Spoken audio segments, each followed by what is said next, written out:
bro. We thought, well, we both thought I was going to fucking die, because these lesions are so bad.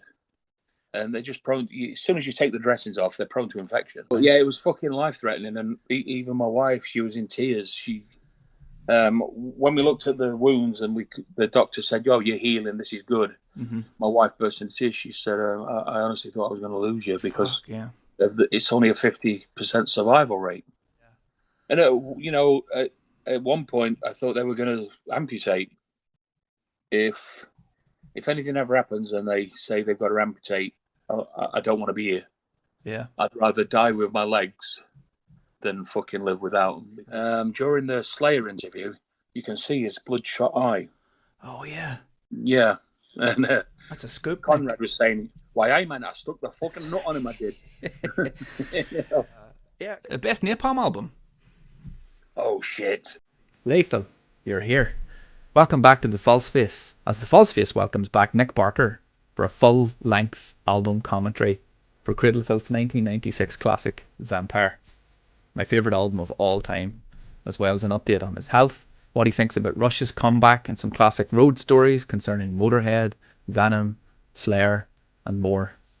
As suggested in the preview there, Nick has some news about his health, which recently got a lot worse before it got better, and I want to remind everyone that Nick's GoFundMe campaign is still live, linked below, and looks like this, just so you know you're in the right place. As a touring musician, Nick is unable to generate income, and if you've got a fiver kicking around your PayPal balance, or you can spare a little more, head straight to the link below and send him the cost of a CD you listen to on Spotify for free, so we can help him out until he's back on his feet, back where he belongs, blasting skins. As ever, this episode of The False Face is a deep dive, and when it comes to Vampire, I guarantee you nobody does it deeper. I've been a fan of DVD commentaries for decades now, and always thought that the listen along with format would work brilliantly for music, and Nick agreed. We cover everything to do with Vampire, from drum parts, guitar parts, who wrote what, who was in the band, who wasn't on the band, which guys in the booklet were completely fictional creations, recording, production, contracts, the works. It's an absolute treat, and very, very in-depth. The False Face is presented, as always, in association with Mental Health for Metalheads, which looks like this. Link to buy that is in the description below. Features cover art from Ed Repke. Interior art is from John Cowan, most recently of Murrow, and has over 666 things you can practice to try and improve your mental well-being, which comes thoroughly and forcefully endorsed. Grab it. I'm also proud to announce that this week's show is presented in association with Barker's BlastFest, an all-day death metal extravaganza taking place in October in Manchester to raise money for Nick's GoFundMe. Stick around after the chat with Nick and I'll introduce you to its organisers, Kate and Phil, and we'll talk a little bit about what you can expect and why they're doing this. I want to say thanks, as always, if you spent any of your time with me on the channel, and ask it if you like the shows. Tell YouTube, there's even a button for it, looks like this, one of these. If you want to see more long-form, in-depth conversations, and indeed more album commentaries, including with previous False Face guests, get subscribed, head up the archives to hear from Shane Embry, Carol Sanders, Jason Mendonça, Rick Maya, Dan Forden. But today we're here to celebrate 30 years of my favourite album of all time, and look at my run times, you can tell I like a chat. So let's have a chinwag in the comments. What do you like about Vampire? What don't you like about Vampire? It better be nothing. When was the first time you heard it? Any memories of this album? You want to talk about Nick? Let's talk about Nick. And indeed, tell me if you want to see any more commentaries. What album commentaries would you like to see? Tell me which ones, because if I can make it happen, I will make it happen. And here's the proof. Love yous. See you next time. We'll get to that in good time. How are you keeping? Yeah, good, mate. Yeah, good. The health is improving day by day. Dude, you look really well, yeah. Thank you. I'm in a really positive headspace because, I had, I don't know if I told you last time we spoke, I developed a life-threatening condition called calciphylaxis. No, you didn't mention that. Okay, so tell me about that. So, we don't live in Prince George anymore, which is the north of BC. Mm-hmm. It was a fucking hick town, bro. Like, you had to, there was signs saying don't leave your back door open in the summer when you cook food because bears will wander in. Okay, yeah. It's like, what the fuck, And, like, keep your dog on a leash because, especially small breeds, yeah, they're prone to, like, eagles coming down and taking them away. That's and nuts. mountain lions, rattlesnakes. Did you ever see anything like that? Maybe not the dogs getting swept away, but like, yeah, did you ever see anything No, in? but when we lived in Penticton, which is by the only desert in Canada, believe it or not, Okay. Canada has a desert. Nuts. Yeah. Yeah, Every day is and we school day. live right by it, and of course there's rattlesnakes there. Yeah. And we were driving. We were really like in the sticks, like dirt tracks, because I just wanted to see beauty. Yes. And bro, I shit you not, there was a black bear in front of us with Yeah. two cubs, Fucking hell. and I was like, "Oh fuck, there's a fucking bear!" Yeah. In real life, Yeah. not Yeah. in Yeah. a fucking zoo or anything. And the missus was like, "Oh my god, this is amazing." Well, of course, the mother, she saw the car and she fucking darted up the hill. Yeah. But it was beautiful because she made sure that the cubs were in front of her, Yeah. That's amazing. and she kept looking back all the time to see where we were. Yeah. It was beautiful. And then I heard a rattlesnake too when we were out. I heard this. I was like, "Don't move," and I was looking. It's like, well, it'll be under brush or a rock, and I didn't see anything because I'm really into herpetology, especially like venomous snakes. They fascinate me. You can show me a picture of a venomous snake, and I can tell you exactly what it is. Oh, that's amazing. Yeah, and because I know how camouflaged they are and everything, I stood deadly still, and yeah, it's going to be hidden because they it's a warning. They'll get away from you. I was going to say, people. Yeah. They'll do everything to get away. Yeah, if you can hear it, that's because they want you to know that they're there and to back off, basically. So I told the missus, I said, "Look, we best fuck off because you were in someone else's house here." Yeah. I don't fancy getting bitten. No, I'm not on top of everything else. Exactly. But this calciphylaxis thing, let me tell you a little bit about it. Yeah. It's got a 50-50 chance survival rate. That's how serious it is. Fuck. Basically, I was prescribed a drug called warfarin, which is a blood thinner. Mm-hmm. And it made the blood vessels in my calves calcify. Fuck. Okay. So I had these big fucking bruised lesions. Bro, it looks like a shark has just come and taken chunks out of my calf muscles. Yeah. I've got some really bad scarring. And it was because of this drug. And so we caught it in time because what it started off like a pea-sized blood blister with a little bit of bruising around it. I didn't think anything of it at the time. It was a bit painful. Mm-hmm. And I thought, I've probably fucking done it in my sleep or caught something, while I wasn't paying attention. Bro, it was a 50-50 survival rate. And at the height of it, these lesions were so bad on my legs. My mother's grandmother, my wife's grandmother described it best. She said, it just looked like raw meat. Fuck. But you imagine, all of your nerve endings, bro, it was fucking excruciating. The pain was unbearable. I couldn't even sleep. They had me on morphine, on methadone, and then this other drug, naboline, which is a derivative of THC. Okay. Basically, I was off my fucking tits. But it didn't do anything to kill the pain. Yeah. All it did was took the edge off a little bit. Yeah. But bro, it felt like my legs were in a fire constantly. How did you how did you turn the corner on that? Was it a case of realizing that you had to stop that treatment? Well, yeah, we stopped that medication immediately, and then to try and flush it out of my system, the docs put me on dialysis 5 times a week. Okay.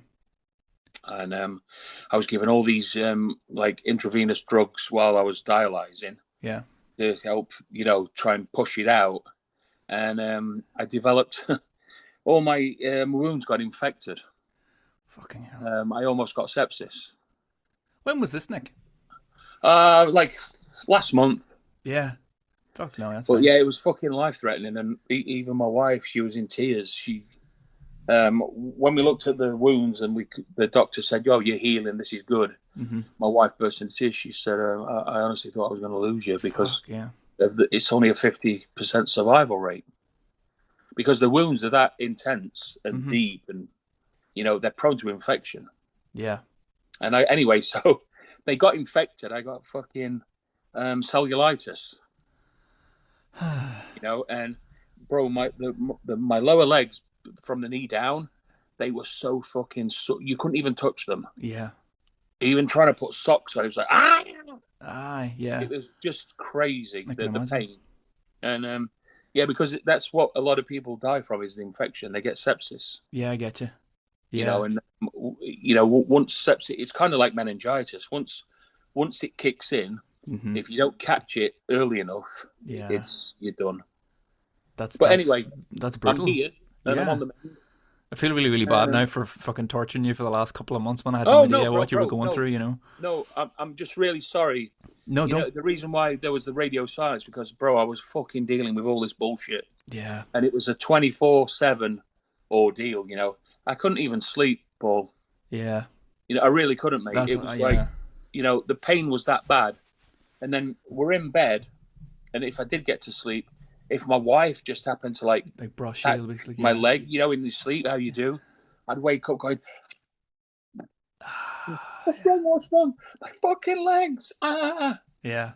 And at one point, I thought they were going to amputate. And I said to the doctor, "See, I've got a thing with my wife." I said, "Look, if anything ever happens and they say they've got to amputate, I don't want to be here. Yeah. I'd rather die with my legs than fucking live without them, because, I'm a drummer, yeah. Like, what am I going to do? Like, fucking walk around with, in a fucking, one of those mobility fucking things, with no legs. It's like, nah, no. I ain't going out like that, mate. It doesn't bear thinking about. No, I ain't going out like that. I'd rather fucking jump off a cliff. And what in terms of the recovery of that, like, how are you feeling now? Are you still feeling the after effects of that, or are you kind of healed up from it? There's still a little bit of pain, but it's more like a stinging. If you've ever had a tattoo, like, once you get home and like it starts to kick in. Yes. It's just that like raw, stingy pain. Yeah, I get you. Which is manageable because, I'm covered in ink, so I was used to it. But mobility-wise, like, you're good, like for your walking and all of that stuff's not affected, in any major way. It's affected my walking a little bit. Yeah. Because I think some of the wounds has kind of eaten into some of the muscle. Yes, I get you. There's, bro, if you see when they're healed, it looks like somebody just took an ice cream scoop and took a massive chunk out. Fucking hell. That's how deep the lesions were. So you're losing muscle mass there basically too, which is hard to come back from. Yeah. So there's I've got a physio booked and everything. So everything's on the up. My wife is amazing. She said, right, we're going to do physio. We're going to try Eastern medicine because some of these fucking Western quacks, they're so up the pharmaceutical company's ass. Well, this is kind of what got you into this situation in the first place, really. Exactly. So my wife's like, well, we've got nothing to lose. Let's just explore every single avenue. Yes. Because I want you back behind that drum kit, kicking ass like you're supposed to do. Fucking right, yeah. Yeah, and she's an absolute angel. She really is. I'll tell you now, I'm going to dedicate the book to her because she saved my life. Yeah. She really did. If she wouldn't have brought me to Canada. Yes. And I'd have stayed in fucking England on the NHS, I'd be dead by now. Fuck, yeah. That's brilliant to hear. Yeah. So, but I'm on the up, mate. I'm feeling positive. I'm gonna elaborate on it in the book. Yeah. Because I think it'll make a interesting, kind of end chapter. 100%. Yeah. Because bro, we thought we both thought I was gonna fucking die because it's only got a 50% survival rate. Yeah. Because these lesions are so bad, and they're just prone. As soon as you take the dressings off, they're prone to infection. And when they got infected, it was like the wounds, they smelt rotten. And my wife changes my dressings every day. She's like, "Fucking hell, I think you've got an infection," because she could barely touch my legs. Yeah. Not even around the wound site, just anywhere on the lower legs. The whole thing, like, yeah. Yeah.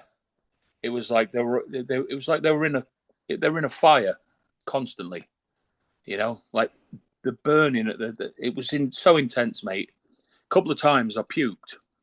And I almost passed out from the I never knew. I always thought, it's an exaggeration. passing out from pain. Yeah. Bro, I was almost there. I was going all faint. It was like, I think I'm going to faint. I think, and I'm puking, and it was fucked. But, with the extra dialysis.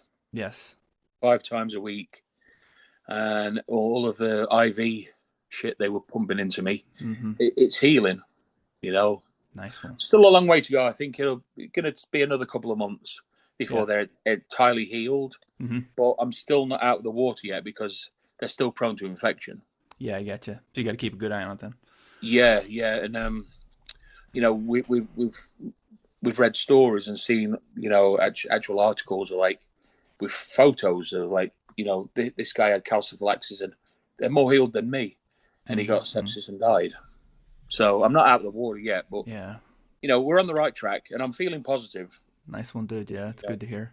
That has a lot to do with the healing. Is like your mindset. Yes. And I'm prepared to beat this. I don't want this. Ain't gonna beat me. Yeah. I'll tell you now. No, I ain't going out like that. Fuck it, man. You've been fighting for years now. Do you know what I mean? Just this on top of that is just... It's one thing after a fucking another, mate. It really is. Brutal. But what they say, what doesn't kill you makes you stronger. 100%. Yeah. And just like having an amazing wife who's, she's my support structure, and she's everything to me. She's my best friend. She's my fucking nurse. She's my carer. You can't do that shit on your own. Yeah, you need somebody not just to support you, but push you too. Oh, mate, I'd have been dead already. If I'd have been on my own, I'd have fucking been dead years ago. Yeah.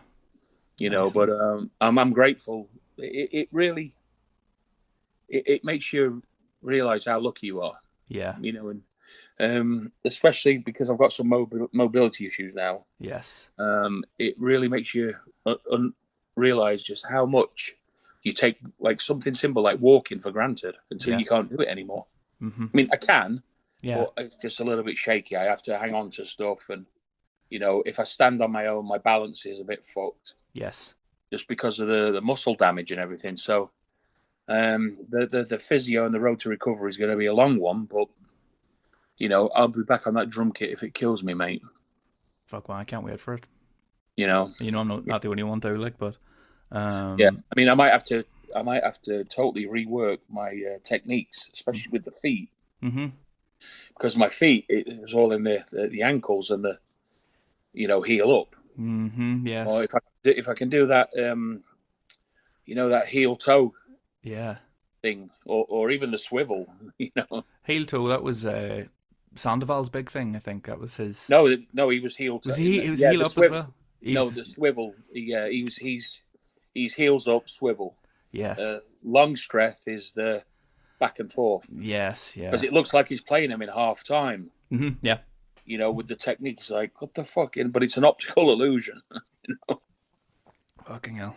No, well, it'll be yeah. It'll just be good to have some good news at the end of all this, Nick, man. It's Yeah. Like I say, mate, I'm in a positive headspace. Nice. They're healing, which is great, because I honestly thought, if they say they're going to take my legs, I'm fucking checking out. Yeah. I'd rather die with my legs than live without them. Without being trite, it's just the first thing you told me that I thought the same thing that you said there. Like, as a drummer, that's your fucking identity. Do you know what I mean? It's what identifies me as a human being. Yes. Yeah. This is what I do. It's what I was born to do. I'm shit at everything else. That's not right. You still think you're all right for a good bit of time?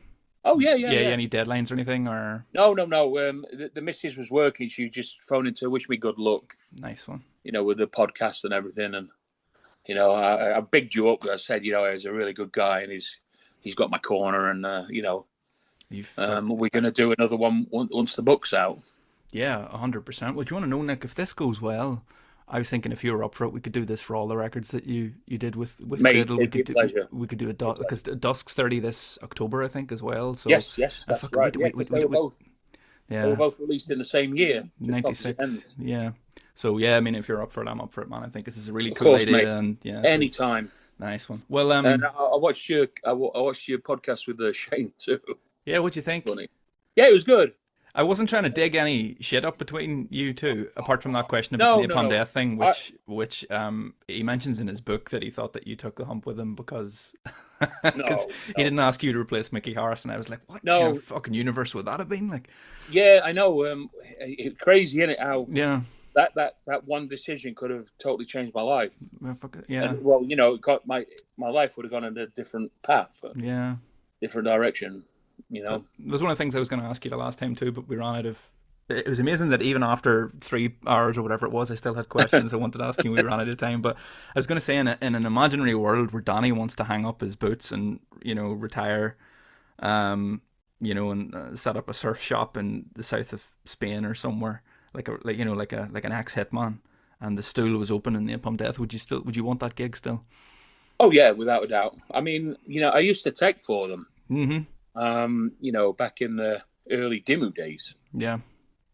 You know, when I had Dimmu downtime, you know, they needed a drum tech, and Shane knew my background, you know, from the Cancer Boys, and Of course. obviously, you know, my drumming resume, and so on downtime, I used to tech for them, and sometimes Danny would be sleeping in bed still, Mm-hmm. you know, nursing a hangover, and they got a sound check, and Mitch or Shane would be like, "Go on, get on the kit, you do it." And you know, I know the songs off by heart because from touring with them and teching for them and just being friends for, you know, as long as we have, you know, yeah, it's ingrained in my brain. So, Of course. Mitch or Shane would be like, "Yo, get on the kit, you know, and sound check," and the sound engineer would complain because I hit a lot harder than Danny. Yeah. And so he's like, you know, all of the drum tracks were like overloading and bleeding. Yeah. Too much red. Pull everything back. Yeah. You know, but it was great. You know, I used to love working for Naples. Didn't feel like work because I was just hanging out with my mates. You know. Yeah. No, I mean, yeah. Well, I was really keen to talk to him about you, not just because I knew that would kind of I knew people would see the interview with Shane, Yeah. I knew in turn that would get eyes towards your fundraiser as well. But Thank you. but yeah, no problem. Listen, I'm in it for the long haul, you know. But yeah, it was just it's the first time I've been able to talk to two people about each other on the show, Yeah. and it was kind of surreal. But I had to ask him that question about that Napalm Death gig, you know. Did you get a chance to listen to his album yet? I haven't. No. Yeah, it's brilliant. Like, and I think you'll really enjoy it. And Carl Stokes is on there too. Like, so it's Yeah. It's funny because you know that's my history right there. You know, Mhm. Carl Stokes and cancer, and Yeah, we used to spend so much time down in Telford, Yeah. especially Ironbridge, because yes, that's where we used to go drinking at the White Hart, Mhm. which is right by the river. You know, Yes, and, by the bridge, and that's like young 17 me right there. No, it's amazing, man. I think you really dig it, and it'll speak a lot to what you were telling me earlier too about the positive mentality on the road to recovery, because that's what this Yes. album is about, and the idea too that, you know, without being, you know, corny about it, it's not a destination, it's a journey. And even the painting Yes, of the of Iron Bridge. the bridge on the cover, you know, the bridge is Yeah. taking you to somewhere, but you're on the fucking bridge, you're not over either side of it. Yes, You know what I mean? So yeah. that's just another plug for the album. But Yeah, I'm really proud. I'm really proud of him too. You know, for actually going public about, you know, his struggles, Yes. because you know, a lot of people kind of they put us on pedestals, Mm-hmm. and at the end of the day, yeah, we are fucking human beings, Yes. and you know, life on the road, it's not for everyone. No. You know, when you've been doing it your entire adult life and you know nothing else, Mm-hmm. you know, like it's very easy to, you know, just things get on top of you, and you know, when you're drinking and having a laugh when you're 19, 20, 21, Yeah. you know, the next thing, like, oh fuck, I'm nearly 50 and I'm dependent on this shit. Yeah, institutionalized was the word he used. You know, I mean, there was a lot of crossover between what you told me last time and what Shane said to me as well. He described it in almost the exact same terms. Do you know what I mean? It's a hard lifestyle to get used to, and then to try and break away from. It's not for everyone, and because we both got to live our childhood dream, Mm-hmm. you know, you kind of you go off the fucking rails a little bit, you know, like come on, Fucking right, yeah. no, because you're so chuffed. It's like, It'd be hard You not know, to. like all your mates you went to school with, you know, they're all in the fucking foundry or Yes. working these bullshit soul destroying jobs, and you got to live your childhood dream, Yeah. and you get to make a living from it, Yeah. despite everyone around you saying, "Oh, you're a fucking dreamer," you know, not stop with this nonsense and get a real job. It's not a real job. Well, it's a real fucking job. Yeah. You know, I make money. I made a living from it. You know, Yeah. but when you live in like a very small-minded working class environment, you know, aspirations are absolutely not allowed. Yeah. You know, you do what everybody else did, and you know, like you get some people. I think I touched on this before. Some people, you know, like, oh, you think you're fucking better than us, and oh, you're too good for us, are you? Yes. That's like, what? Because I've got aspirations and I don't want to be caught in a fucking rut. Yeah. You know. It's a common thing, I think, maybe with drummers, or if it's people from, like you say, kind of small, if not small communities, small-minded communities. But Rick Maya, I was talking to him as well from My Young Bride, and he said the exact same thing that you've just said to me. This idea of the kind of, who do you think you are? And I'm like, well, why would you not be entitled to think that way about your work? Why wouldn't you be career? proud of? Yeah, exactly. You know. Why wouldn't you be proud of someone who's gone off and made a name for themselves? Yeah. But still represents, you know, their roots. 100%. Yeah. You know what I mean? It's like, mate, I've had it over the years. You know, in the who the fuck? Oh, look at you! Think you're fucking better than us? It's like, fuck off. Yeah. It's just people projecting shit. You know, I mean, it's insecurities. Yeah. You push it outwards. Do you know what I mean? That's what those. I'm sorry, your life is shit. Yeah. You know, but it's not my fault. You know, everyone's got the choice. Yeah. You know, everyone's got that choice. You don't have to stay here and, you know, just be part of the rat race. Yeah. You know, the world is your oyster. Just got to push for something bigger. And there's so much out there. It's like, yeah, mate, you know, Chesterfield, like I know some people that they haven't even left the fucking town. Yeah. You know, or if they have, it's to go to Skegness for a week where you see fucking everybody from back home there. It's like, what's the fucking point? Yeah. You know? Yeah. Tell us this. How are you getting on with the book? What's that like? What's that been like for you? Like, what's your process? If I can ask, I know you're working with Dale Patterson of Cult Never Dies. Yeah, who I've been chatting to a little bit recently, and he's a really, really nice guy, and he's helped me out with some things. He's super cool. It's been very therapeutic and cathartic. Yeah. You know, because I've been touching on stuff. You know, I'm still taking notes for stuff, and I'm trying to like cherry pick the best bits, but I'm just going to throw everything on the table, and me and Dale will, you know, we'll just go through it all and see that works. But like I said to you before, I don't want it to be another kiss and tell rock and roll bullshit. Yeah, I want it to I want to show where I came from, my shit fucking family, and how they put me down and how toxic they were, and how I got the fuck out. You know, I put myself into care when I was 14. Yeah, I ran away and I said, I'm not going fucking back. So they better sign me over to you, otherwise I'm going to run away. I'll live on the streets. Yeah. And of course, you know, the social services can't allow that to happen. And so I put myself into care, and I just basically cut myself off from those toxic people. Mm-hmm. So yeah, to touch on all my family bullshit and how I took myself out of that toxic environment. Yeah. And it was just through sheer determination and stubbornness, and I'm going to do this. Yeah. Nothing's going to stand in my way. You know, I was prepared, you know, well, I moved down south. I moved down to, I had great foster parents, and they really supported me because I said to them, look, you know, this is what I really want to do. But if you say no, then I totally understand. And they were like, you go and follow your dreams. Yeah. You know, but promise me one thing, make sure you've got something to fall back on in case it don't work out. Did you have something in your back pocket, Nick? Did you Well, have an alternative? I was. When I left school, I trained as I was a welder and fabricator. Yeah. I was going through my apprenticeship. Yes. I can still weld. Yeah. You know, but I don't think I think that's a dead trade now, isn't it? I mean, you know, the Chinese have totally monopolized all the industries, especially in the steel industry. Mm-hmm. You know, Sheffield was renowned for British steel. Of course, yeah. And it's all Chinese now. And you can tell because even like musical equipment now, the quality of the metal is fucking bollocks. Yeah, I've Like heard I'll tell that. you right, like now, like you can tell it's Chinese steel because the threads will wear after like 3 months. Mm-hmm. And it's just not the same. The build quality is totally different. Yeah, And I've got an old Pearl BLX kit yeah.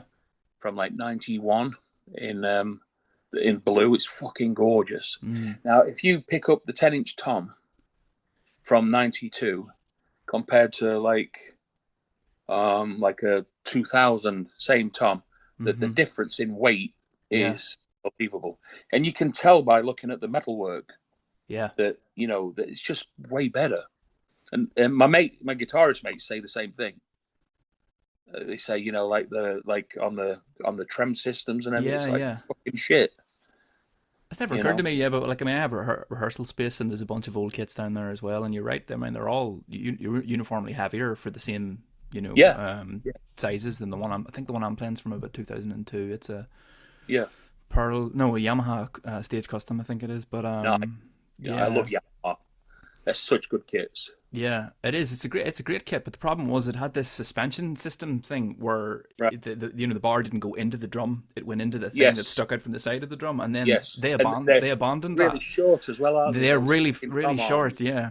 And then they You can get abandoned the that old after a school while. So Yamaha ones that actually went through the shell, which are like yes, longer, yeah, which I prefer because yeah, anytime I played a Yamaha kit, those small tom holders, the tom arms, yeah, if you just need a couple more inches to bring it closer, yes. and you can't get it. And So it's really hard to get the replacement, like mounts yes, for them and everything. So yeah. yeah, that my kit at the minute is just complete Frankenstein's monster, but um, sounds brutal, but not for the right reasons. No, Tell but me I mean, if it works, mate, it works. something to hit, man. Just need something to hit. Exactly. Um, Tell me this, in terms of how do you feel about musical detail in your writing? Because I get a lot of like musician biographies that don't go as much into the nuts and bolts of like writing, composition, technique, style, all of that stuff. I mean, is it something that you want to be like a big part of your book? Because I don't know if you ever read The Dirt by Motley Crue, but when I first got my hands on that, I was like, brilliant, get to see what Tommy Lee thinks about playing the fucking drums. No, he doesn't write about playing the drums at No, all. it's just fucking Hollywood bullshit, that book. 100%, yeah. And I don't want mine to be like that at all.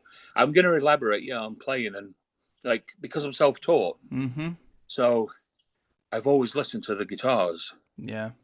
Like the melodic structure and the movement of the riff. Mm-hmm. And like how a riff's accented here and there. Like Yeah.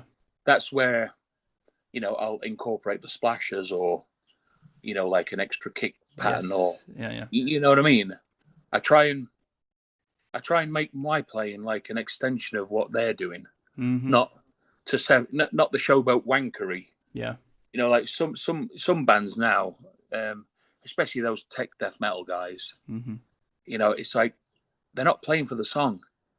It's just like, hey, everybody, look at me! I can do this at 300 BPM, and you know, Yeah. and yet while it's very impressive to see, it's a lot of the time I find it sterile and it doesn't Yeah. have substance and heart, if that makes sense. I completely get that, yeah, because the way that you played was technically very impressive, but it was also like structurally very impressive in terms of, like you said, and we talked about this the last time too. But you can tell that you had almost like a producer's ear, like the arranger's Yeah. ear for music.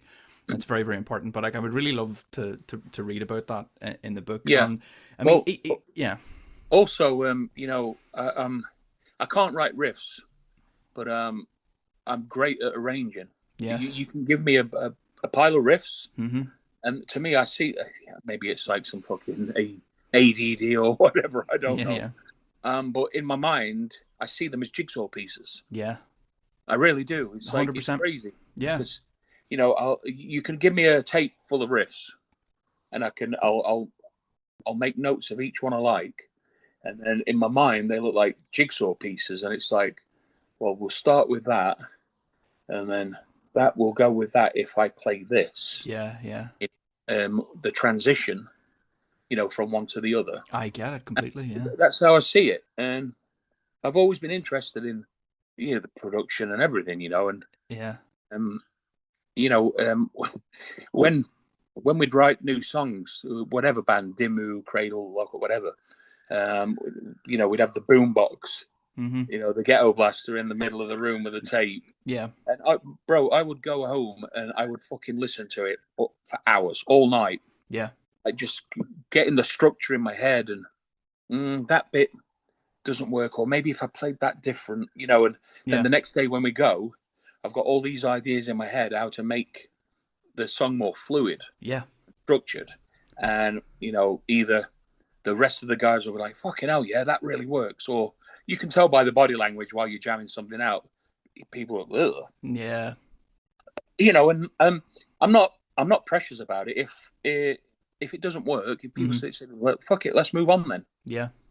But also with riffs sometimes, if I hear a riff and in my head I'm thinking, well, if the guitarist, if he just phrases the accent a little bit different to like this beat I'm playing, and it totally transforms it. Yeah. Or sometimes it's like, what the fuck?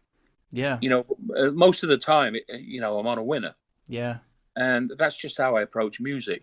I recognize all of that. Like, as a friend of mine, me and him has been making music over the past couple of years, and more or less what will happen is the same thing. He'll send me a bunch of riffs, and then I'll listen to it the first time, maybe jam along.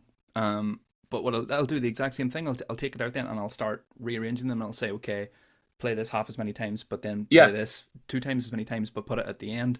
But like at the end, play it in half time so that it calls back to the start, and all the same thing. And then I find myself like lying in bed in a quiet, dark room, and I'm composing and it's good parts just on in my replay head. in your head, isn't it? Yeah, and you're just kind of like, holy fuck. And then it's like, how do I not forget this? And I remember reading a story about James Hetfield one time. He was like on a hunting trip or something, and he wrote the lyrics for a song with a bullet that he had because he had no pen. That was one that he had wrote the lyrics of a song. And another one was that he basically just had to keep humming this thing from the whole journey from his hunting trip back to like his hotel or something because he had no way to record it, but he didn't want to lose it. And I don't remember what song it was, like, but you get into these things. It's just like so much of it. It's like, how do I keep this in my brain for long enough to actually get it, onto a tape recorder or something? But that's why I obsessively listen to the rehearsal tape like 100 times. Yeah. Other guys, if they're staying over with me, they're like, fucking hell, this again. It's like, shut up. Yeah. It's important. But also another thing, mate, is if I hear a riff, sometimes you just know there's certain beats, certain patterns, it's a given. Yeah. But what I like to do is like I like to take a riff and get it looped and then try and play as many different patterns as I can to it. I do that too, yeah. Yeah, to see where you can take it. Yeah. And sometimes with the different patterns, you think, well, okay, but if they phrase it a little bit different to follow me, and sometimes it transforms the riff. Yeah, of course. It's trial and error, mate. It's like most of the time, like I say, everyone's like, fucking hell, yeah, that's a great idea. But sometimes, it's like, ugh. And even me, I'm like, oh, no, that doesn't work. And we just move on. But I'll tell you a classic example. The middle breakdown bit on the Kings of Carnival Creation. The big epic fucking vortex, goosebump shit. Yes, I know it. The riff before, it's the same riff. I'm playing the downbeat doubles. Da, na, na, na, na, na, na, yes. Double rides. Na, na. Then the breakdown. Yeah. Da, da, da, da, da, da. It's the same riff. Yeah. But just played it with a different pattern. And that's exactly what I do. It's something we're going to get to this because I suppose I'll have talked about this in the introduction as well, but we haven't acknowledged the main reason that we're here tonight is that we're going to do a run through of Vampire. We're going to do a talk track over the top of Vampire, and there's something that happens on Queen of Winter Throne where that exact thing that you've just described happens in that tune as well. And yes, we're going to go over that in all kinds of detail. But that's great. So, have you got any publisher interest or anything like that yet? Or I suppose Dale would be looking to do it in house, would he? With CMD, yeah. I've actually. I need to find a lawyer that actually does publishing contracts. Yes. Just to look at it. I mean, because I don't want.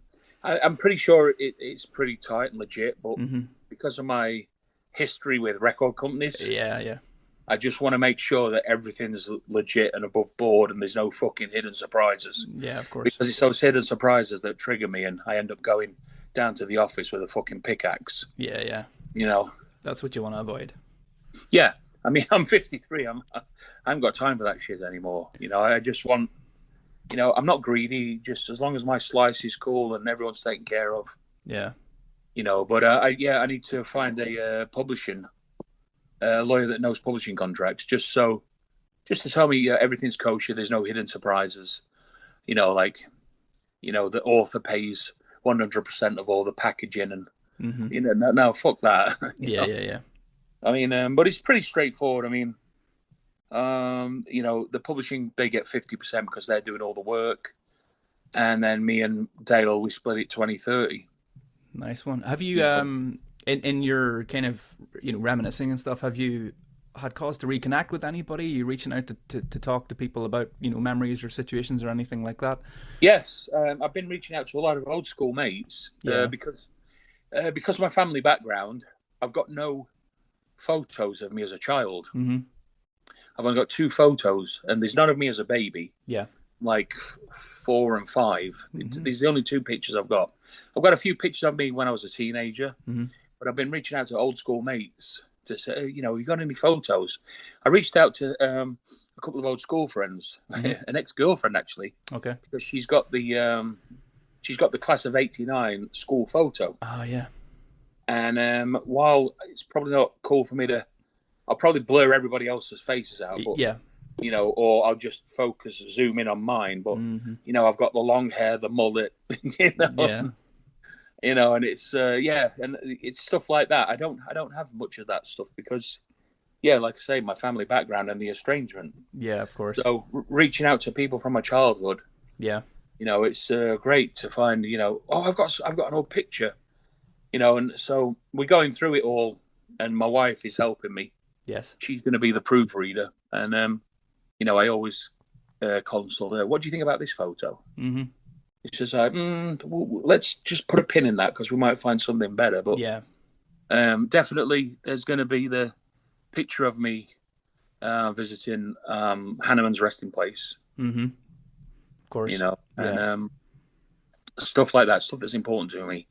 You know, when I went to Bon Scott's resting place in Perth, Australia. Then me and my wife drove up to Scotland to Kerrymuir, where he was born, and we did the whole AC/DC statue thing there. So I've been, because AC/DC is a very important band to me from my childhood. They were pretty much the band that turned me to the dark side, if you like. Yeah, I get you. You know, when I was like fucking 7, 8, 9 or something, and then I heard Iron Maiden on Top of the Pops, and it's all over. Yeah, you're off to the races. You know, yeah. The studs and the leather and Eddie, it was like, whoa, you know, like, you know, you're so impressionable when you're in your single digits. Yeah. You know, so there's a photograph of you that occasionally pops up on Facebook too with long hair. There's a handful of them. There's the one where you're with Igor, I think, and your hair is long. Yeah, there's one of Igor. I'm going to put that in. One with Max. Yeah. And there's one of me and my best friend, Paddy. He's Irish, actually. Yeah.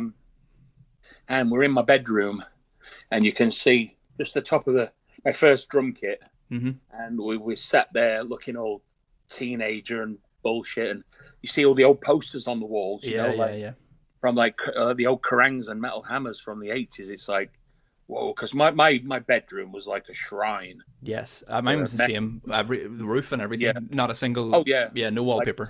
Like, mainly Slayer, Metallica, and Exodus. Yes, yeah. You know, and anything Slayer, on the wall. Yes. You know. And not surprisingly for me, it was Cradle for a lot of that stuff. So cool. Too much nudity on those posters, unfortunately, though. So my mum was never happy about it. But what about They're They're not stuck up there with blue tack either. No. You can't see. I don't know if I don't want to fuck about with the camera, but there's a poster of you on my wall. You're actually in a frame. What am I trying to point out? Basically up there. But I've got one of the old Cruelty and the Beast shots. I might try and move the camera. I can kind of see it. Do you remember? Do you remember Yes, that I one? see it. Yes, yeah. So, and then that's you gesturing off camera at nothing. We don't know what you're gesturing at, and trying to look edgy and evil. Trying to look cool, yeah. And Robin's on the ground, and playing failing miserably. chess with no one, and Danny's standing on the fireplace for possibly obvious reasons. But what about I mean, have you had any cause to reach out to old bandmates or anything like that? Yeah, I have actually. I've reached out to a couple. With Cradle, it's a little bit difficult because obviously Stuart passed. Aye, of course. And I was really close to Stuart. Yeah. You know, when we wrote Cruelty, you know, it was me, him, and Les that we were the, you know, we were the engine room for that album. And you know, his riffs and everything. Well, I listened to the remix of Cruelty and kind of get sad that he's not here anymore, but it brings back so many memories. You know, like jamming it out in the fucking rehearsal room in Ipswich. Mm-hmm. You know, and Les as well. You know, I speak to Les quite often. Unfortunately, he's got no photos. Yeah. But I've reached out to Stuart's wife, Antoinette. Yes. See if she's got any. But we weren't really big on photos, taking pictures back then, because we were more interested in getting pissed. Pre-camera phones too, like. Yeah, exactly. Yeah. I mean, there is a few. I've got a chest. I've got a big, massive treasure chest in storage in the UK, and that's got tons of photos in there. That once I get it over here in Canada, we're going to go through it all, me and my wife, and find some quite juicy ones. But it's just a shame that I don't have many from my childhood. Mm-hmm. Yeah, you know, because I have a baby picture, and then 4, 5, and then 10, and you know the evolution and the hair growing ever. You can see how much more metal you're getting as you go on. Yeah. You know, when you're like 10 years old, it's just over your ears, and you chuff with AC/DC, and then by the time you're 13, you know, you've got the mullet, and you're wearing a Metallica shirt, and you know. Yeah. So we're still thinking maybe not this year for the book. We might be looking at a release next year. Have you any ideas? Probably, yeah. I think so now, just because I've got to ship all my crap over from the UK, and because I'm still waiting on my permanent residency card, I can't leave Canada. Gotcha. So I'm going to send the wife over because she helped me put it all in storage while we were over there. And my mates in Chesterfield, you know, they all love her, and you know, they've all said, you know, oh yeah, we'll help. You know, which was great. You know, I know a lot of people. You might be the same, Paul. Yeah. I know a fuck ton of people, but my inner circle is very small. Yeah. And my inner circle, they're the ones. They're my brothers. They're my sisters. They're the ones you could call at 4 a.m. Yeah. And you know they definitely pick up because they knew something would be wrong. Yeah. And what do you need? Do you need the credit card, or do you need me to pick you up? What do you need? Yeah. It's good to have people like that, you know. I mean, I was talking to Phil recently, that's organised the BlastFest in October. Yes. I've known Phil since he was a kid. Yeah, he was saying that he just bumped into the street. You know, I was like, oh, so how did you get into Nick Barker? And he was like, yeah, I met him. You know, and I was like, all right, not, you know, just like, you know, he heard Dusk from his brother's music collection or something. But yeah, he said that you guys used to live together and stuff. So. Yep. Yeah. Yeah, we used to live and work together. Yeah, cool guy. So I was talking to him and Kate and about the festival in October that's happening, and I've actually recorded that, so I'll append it to this as well. So brilliant. Just one big kind of promo package, but two really cool people, and it's a great thing absolutely, you're doing, you know? Absolutely. I mean, I've known Phil since he was like 18, 19. Yeah. You know, and I always regarded him as like a kid brother, the kid brother that I always wanted. Yeah. You know, super nice guy. And you know, I've not met Kate, but she seems lovely, and it's I'm really touched that, you know, he's gone to all this trouble to like help me out, and it really means a lot, you know. And the most impressive thing for me was I asked them, I didn't even really know how to phrase it. I just said, like, how do you do a festival? And they were like, I would just, you know, because neither of them have any background in that. Like I think No, Kate was saying she no, was into marketing, like, but they were just like, no. well, we were going to do a couple of gigs, and then we were like, why don't we just package them all into one big full day of death metal, you know? Yeah. So it's going to be Well, the thing is, I'm hoping I get my permanent residency card yeah, before then, so I can travel, because I'd like to. Well, because I've got to send the wife over to sort all the ship all the storage stuff. yeah, If I can get my PR card in time, we'll go in October together. Yeah. Sort out the fucking storage bullshit, and then I want to go to the festival and show my face, because I'm actually going to put up some equipment for a raffle there. Oh, okay. We don't know if we're going to auction it or raffle it. Mm-hmm. But there's going to be like a Pearl Masters snare drum. Mm-hmm. The birch one, not the Masters Custom, the Masters Studio. Yeah. It's a really killer snare. Retails for about 400 quid. So I'm going to raffle that off, sign it, on the head. Played it. I didn't play it on any albums, but it was my go-to snare on a lot of tours and gigs. Yes. And then a couple of Paisty cymbals, like high-end Paisty. Yeah. Raffle them off, sign them if they want. And then thirdly, I'm just going to put a bundle together, my back catalogue and shit, and sign it and whatever. And, try and make something, I don't expect people to fucking spend thousands on raffle tickets, but I've got that much gear. To be honest, mate, once I get it all into Canada, I'm going to start selling it. Yeah. Because, it's great having like 6 full drum kits, but it's a fucking cunt to store. Yeah. Unless you're Mike Portnoy and you've just got a wing of your house that you can or a warehouse. But they're not like guitars. You just can't hang them up on the wall. Yeah. And because I play full kits, the 8, 10, 12, 13, 14, etc., 16, 18, double kicks, when you've got 6 of those, they take up a lot of space. And then there's the snare drums, the cymbals, the hardware. Yeah.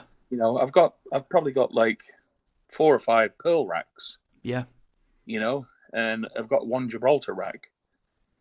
And so it's because I've got that much gear, I don't really. I've got to go through it all to see what I've got and what needs to be replaced, because I'm a hoarder, mate. Over the years, I'll buy that. I bought snare drums, mate. I've never even played. Yeah, as bad as that. Because it's like, I must have that. Yes. And I become obsessed. It's like, auction. I should. Just buy it now. I'm a bit more. I'm like that still with with records and old pressings of CDs and stuff. I got a copy of Realm of Chaos. The second Bolt Thrower album recently with the original Games Workshop cover with the blue guys on it, not the later one. No, I had the original picture disc. Oh fuck, man! It took me so long to find that thing. But... I sold it, mate. I sold so many fucking picture discs. Yeah. During the pandemic. Yes. Because I was fucking broke, mate, and the government wouldn't help me. Yeah. The government, music, that's not a real job. Just retrain and do something else. It's like, I'm pushing fucking 50. After training, who's going to employ me? Yeah. You know what I mean? I do. It's like the government left us all out to dry. The hospitality industry and the entertainment industry, they fucked us. Yeah. 100%. Of course. So, yeah. I mean, they were doing it for a long, long time when they were in power. And Yeah. And I sold most of my picture discs as well. They were first pressings. Yes, that's a shame. I sold Malts of Madness, Reconfaction, Like a Never Flowing Stream, Realm of Chaos, some fucking Blazing a Northern Sky picture disc, Under a Funeral Moon. Yes. And these were all like the first ones that Peaceville did. I'd got... De Mysterious Dom Satanus, which was on DSP. That went for a lot of money. And the crown jewel was, I'd got a mint version. I never played the picture disc. They're just aesthetics. Yes. And I got a mint copy, never played, of Dissection of the Somberlane. Yeah. That went for about 300 quid. I've seen some of these. Yeah, there's a record shop in the next town over to where I live, and he Vanilla Records in Cookstown. And, he bought in a big collection of old stuff earlier this year. So the first thing that I got as soon as I saw this was actually the first press of Principle of Evil. Oh, nice. Flesh. Yeah. I don't have that. I've only got the repress It's and yeah, the reissue with the different, you know, the kind with of different. the kind of red marble Yeah, cover. yeah, Yeah. yeah. But he got a bunch of that stuff in, so he had a first press of De Mysteris as well, which went for £1,000. And Wow. Funeral Moon 700, and people were Yeah, buying these things. So I kind of went over just almost, it was like going to a museum for me, just flicking through yeah. like Tomb of the Mutilated with the original art and all of this stuff. It Wow. was, and Yeah, yeah. I ended up buying maybe more LPs than my wife knows about, but yeah, I You, did. I got you, some good stuff, but for some of you, it, the you, price range was just. well, you know what did sell great for me? I mean, the dissection one was amazing. Mm-hmm. Like an Everflowing Stream, that was a good one. Yeah. Are you ready for this? And I That's, fucking kicked myself forever for getting rid of this. I had a picture disc of the first Deicide album. yeah. You know the pendant. It was just that, Yes. and that went for like 600 quid. Fucking hell. You know, I was broke, mate. Yeah. You know, like I've been there, Nick. I've the same thing happened. I sold an entire collection of fucking comic books totally and regret stuff. now. I just used to back when I was flush. I was making bank. Yeah. I'd just buy picture discs just because they were aesthetic. Mm-hmm. You know, and I used to have them up on display in my man cave. Yes. You know, all along the ceiling. You know, Yeah. I've still got some. But yeah, like the Deicide one, I fucking kicked myself. Did you ever have a copy of Arise on picture disc? No, but I've seen how much it goes for. Yeah, because it was an interesting one because it had a slight cut in side 2 opens with Altered State, and the bit with the that bit's been cut out of the picture disc. I always thought it was just an error with mine, but I've talked to other guys who've said the same thing. So a strange little choice on that, but yeah, all that that was Michael Whelan did the cover for that with that crazy castle of monsters and beautiful. Didn't he do the Beneath the Remains as well? Yeah, do you want to hear a bit of trivia about that one? Yes, go on then. So the first time that painting's called, I think it's called Nightmare in Red, and the first time that it appeared was on a book called Sand Kings, which was done by George Martin, who went on to write Game of Thrones. So that art was previously used before. And then whenever it came around to Sepultura wanting a cover for Beneath the Remains, the original painting that they wanted was another Michael Whelan Cause of painting. Death. Cause of Death, that's right, yeah. So Cause of Death got that, and then they got Nightmare in Red. But what happened was, on the back of Cause of Death, I think it might be Trevor or Alan, is wearing a Sepultura Beneath the Remains shirt. So then when Arise comes out, which is another painting by the same guy, I think it's Max, is wearing a Cause of Death shirt. So they were paying, the references across, and obviously no bad blood between anybody, but I think Obituary, just because it was their second album, I love I think it's Donald wearing that old school Napalm shirt. Yes. With the Reaper holding the skeleton. That design is mint. Yeah, I had that. I got that the last time I saw Napalm. I got that on a hoodie. They repressed that for a while, and really, yeah, I've got it sitting about here. See, I always bitch at Shane. It's like I have to buy fucking bootlegs because you don't print them in man sizes. Nick, man, I don't think you ever saw this, but the first time I ever tried to contact you was years ago because I made a boot of a shirt with you on it. And if the kids weren't sleeping next door, I'd go and get it now and show it to you. But it's the cruelty picture of you with the like a tree trunk. But it's like it's done with the proper font and the colors and everything. It says Hammer of the Gods at the bottom because I didn't want to put Cyclone Beats on it because I just thought But yeah, I just thought it's the same with Bolt Thrower. You can't get Bolt Thrower merch, so you just got to make your own, Well, they print their own and they only sell it at gigs. Yeah. And that was another one, by the way. As soon as when I heard about Kiddy, like a few months later, I reached out to Carl and said, "Look, I don't know what's going on, but I'd like to throw my hat in the ring." Yeah. And he's like, "Oh, Bolt Thrower's done, mate." That was it for them. Yeah. Yeah. Yeah. But that would have been a fucking great gig too because they only tour selectively. Yeah. And when they do tour, it's for the fucking big time Wonga. Fucking right. Because they know by not touring relentlessly and just doing selective things, there's more of a demand. Of course, 100%. Yeah. I actually got a very polite email from Joe this morning just to confirm that they don't do this sort of thing. They just made a collective decision 20 years ago. The Bolt Thrower just didn't want to do press and stuff, and she says that people reach out all the time, but it was cool as fuck of her to come back to me at all because she could have ignored that. She's lovely. All of them are actually. Like I toured with them. I was playing with Benediction. Yes. And I'll tell you right now, they were the nicest fucking people I've ever met. Me and Gav just gravitated towards each other immediately. Yeah. And me and Gav just hung out the whole entire time. It was great. Joe's lovely. I've known Carl for a while. Yeah. Cool. Carl and Whale were doing Memoriam together for a while, but I don't think Whale's still drumming for them. But that kept some of the boat thrower thing alive for a while too. Whale quit. He just wants family life now. He's more interested in fishing than drumming. And but they were great. Honestly, loved them to death. Joe was an absolute sweetheart. Baz kind of kept himself to himself, but he was still cool. Yeah. And Kitty was great. We got along, but me and Gav, we just seemed to gravitate towards you, like two magnets. Yes, yeah. It's like, all right, Barker, I've heard a lot about you. Yeah, I suppose that's you get that when you meet these people, is they kind of have you at an advantage. Because the first time we spoke was the first time I ever spoke to anybody in a situation like this, and I'd been thinking for a while about the idea that, in theory, I know more about you than you know about me, which is nothing because I've been following your career and stuff. You know more about me than I know about. That could also be true. Yeah, I think. But no, that's nice to hear that they're well.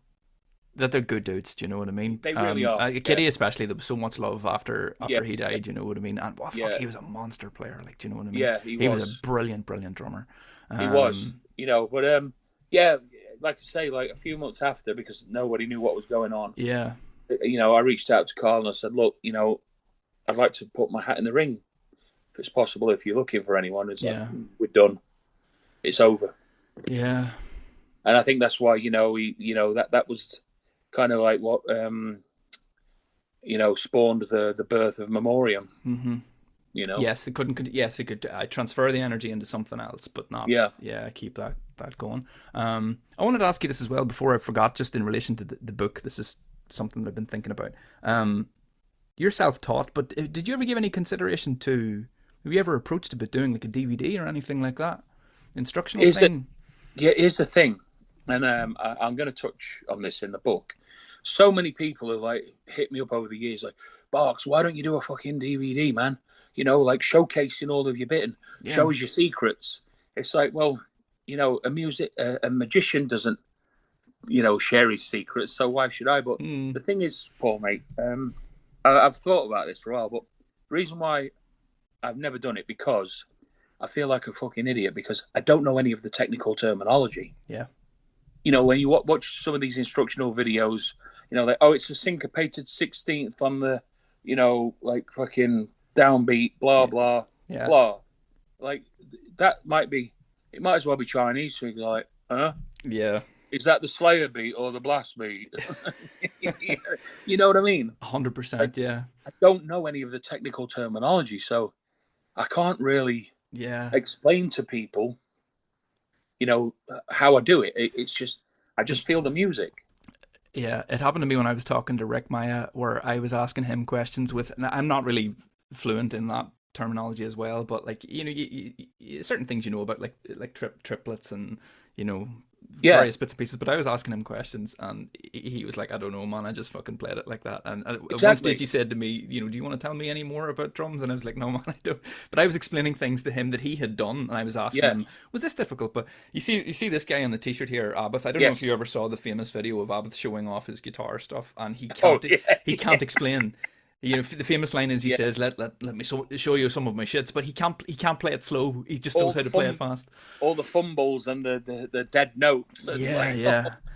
It's incredible. No, well, maybe a better question would be like if you and I were in a room, could you teach me how to like blast? Like could you teach me what's the best way to like hold the stick, even just in the very very basics of things? Is it something that can be like?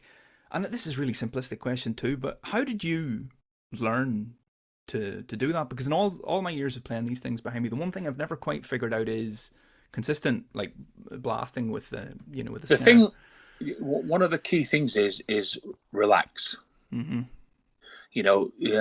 A lot of drummers, when you start playing blast beats, it's very easy to tense up, especially once you start to fatigue. Yeah. You can feel the lactic burn in the muscles. Mm-hmm. Yeah. So you tend to grip harder and play into it harder. No. it's really the blast beat technique. It's like almost like a flutter. Yeah. You know, between the wrist. Let me see if I can show you on here. Between the wrist and the fingers. You know, like that. So you're using the wrist, but also you're using the fingers for control as well. Mostly keeping the arms now, still then. Yeah, so I tend to hold my sticks with these, and then the back fingers on the bounce from the head. You kind of control that with those three. Yeah. How did you figure it out, Nick? Was it just by listening, or did you have anybody show you, or? No. Okay, so you know the cradle blast is very different. It's the half-time foot. You know, with the we're gonna get to that too, but yeah, I know the one surely. Right, with the syncopated snare in China. I tell you what that comes from is the brutal truth. Because when I heard Extreme Conditions, the blast with the China, it was like, holy shit! It sounds like a fucking tornado. Yeah. You know, like just when you hear it, you just imagine a massive tornado sweeping through one of those Midwest towns. Yeah. Fucking churning everything up. That's so interesting, because I was going to say that I thought that you took that from Mike Smith, because he does the kind of, the right-handed, the bomb blast thing, but... Yeah, but he plays it open-handed, I think, doesn't he? He does, that's right, yeah. Yeah, see, obviously, Gene was the one that inspired me to use the double rides. Yes. Gene that also taught me, because I'm very good friends with Gene, actually, and, because Gene's ambidextrous. Yeah. We've been friends for like over 30, fuck, how long now? Almost 35 years, because he was dating a girl from Bradford, who I later went on to date. Yeah. But at the time when Gene was seeing her, I was dating her best friend. Gotcha. Catherine. She passed now, unfortunately. She had cancer a few years ago and passed away, but she was a very integral part of the whole Yorkshire scene, MDB, Solstice. Who else was there? Malediction. Yeah. All those guys. And she was very integral in the scene. So we used to go on double dates together. And I remember, I was just a kid. I think I was 18, 19. And, Gene was always a huge influence from childhood, because, when I hear Darkness Descends. That's the one, yeah. And Angel, and Rain in Blood, it's like, holy shit, this is me right here. Yeah. This is where I'm going to be. That's the blueprint, yeah. Yeah. And so hanging out with Gene, he was super nice. And I remember, we're talking about drums, and inside, mate, I was like a little kid, like, fucking hell, this is unreal. But obviously, I always compose myself in a professional manner on the outside, because the last thing they want is some fucking fanboy. Yeah. How did you do this, and what about this, and do you know such and such, and is blah blah blah a dick, and no, fuck all that. Yeah. Just be cool. Speak when spoken to. And but inside, mate, I was like, fucking hell. Yeah. It's like when I was on the Slayer bus too, hanging out, because I'm good mates with boss staff. And when I was in Exodus, sorry, when he was in Exodus, I was in Testament, and Slayer played in Sacramento. And he's like, yo, Bark, do you want to go to the Slayer show? I'm like, fuck yeah, mate, I'm on the fucking Slayer bus, hanging out with Hanneman, my hero. Yeah. This man changed my fucking life. Yeah. And he's not even a drummer. No, I mean, he's a god to me. What was he like? What was he like? Did you get much time with him? Well, I was on the bus hanging out. Yeah. Him and Kerry just kept fucking plying me with Jaeger. Yeah. And then Paul was like, oh, Tom's in the back if you want to go and smoke out. So I'm like, well, it'd be rude not to. Of course. So, I go to the back of the Slayer bus, politely knock on the door. And Tom's like, yeah, come in. And he's there with Sandra, his wife. Fucking place is just smoke filled. Yeah. Oh, hi, Tom. Sandra, I didn't mean to bother you. The guys told me you were smoking back here, and said, I go ahead and, oh, yeah, you like smoke, dude? Mate, I was so fucked on Jaeger. Yeah. I'm going to put this in the book, I think, because it's a great story. So fucked on Jaeger. So Tom passes me a joint. I take a hit. Now, if you've ever smoked and drank, so if you drink first and then smoke, it's an absolute disaster. Yeah. Mate, as soon as I exhaled, I got the fucking spins. Yeah. Oh, my God. I'm trying to keep my shit together. So, that's enough for me, Tom. Thanks. It's been an absolute pleasure. Lovely to meet you both. I don't want to disturb you anymore. Enjoy your evening. Yeah. And I fucking like pinballed from the back lounge, Yeah. the sleeping area, to the pinballed, like, oh. And I got to the front, and boss staff looked at me and he went, I think I best take him home. And mate, on the way home, I puked in his fucking truck. Oh man. I was like, you know, like this against the door windows, like, oh, I think I'm gonna be. Yeah. And I managed to get it all in my lap. Yep. All in my shoes, but some of it was in the footwell. It's like, oh, Barker, you motherfucker. Yeah. I've just had this bitch detailed. It's like, I'm wiping puke off. Like, I'm sorry, Paul. I'll pay for it to get sorted tomorrow. I'm really, really sorry. He's like, man. Yeah. On the bus with Slayer was too much for you, man. Well, I was overwhelmed. Yeah. You know, and like, they just say, you want another shot? I'm like, yeah. I'm like, gong. Yeah. And so I started talking to Jeff because I knew how to get my way in there. Yeah. I started talking to him about hardcore and Third Reich. Yes. Because I'm a huge... before anybody says anything, I'm not a fucking Nazi. I'm not a sympathizer, but I am so fascinated by the Third Reich and that whole era because it was pure evil. Yeah. It was, you know, forget Darth Vader. Like, this was real, pure evil. Yeah. And when you read into it, you know, and it's like, it's fucking fascinating how they were obsessed with the occult. How a lot of them were fucking flamers, like messing around with fucking boys. Yeah. You know, Goering especially. Yeah. You know, he'd have Hitler Youth fresh from the camp, send them up. Yeah. And they all had these fucking beautiful, like, elaborate, like, castles and pads in Bavaria. Yeah. You know, of course, the top one being the Eagle's Nest. Yeah. And just how the mentality and the whole fucking structure of the Third Reich and the power struggles within and how towards the end everyone was fucking on Hitler's dick. Yeah. So it was like Rome. You know, like with the emperors. Yeah. All the backstabbing and the treachery, and it's really fascinating. You know, I'm not a sympathizer. I don't condone it whatsoever. But for me, because I've always been attracted to all things dark side. Yeah. Serial killers, the occult, the Third Reich. Yeah. You know, you know, the UFO conspiracy phenomena thing, all of that. You know, so I'm very well read up on that subject. Yeah. And we started talking about punk because I think I had a Dead Kennedy shirt on or something. It's like, oh yeah, you like DK? It's like, yeah, man, fuck, they're my favorite band. You know, my favorite all-time punk band next to Exploited. And it's like, oh, I love the Exploited. And that's how I got talking to Jeff. Yeah. You know, because I find if you know their interests and you're actually well read up on those same subjects, you can have like a decent like adult conversation about it. Yeah, of course. And I think he appreciates that. It's like, wow, man, you know your shit. Yeah. You know, and also my ex-father-in-law was a huge collector of Third Reich militaria. Yes. Fucking collection is worth thousands. And that started because his father fought in Italy during the war. And when they used to kill the Germans, they'd nick all of the fucking badges and all of the, insignias and stuff and take them home. And as a child, that's how he got started. You know, his father came back from World War II with all this fucking Nazi shit, and it just went from there. And his collection, I mean, when I was still married to my first wife, I think it was valued at about £250,000.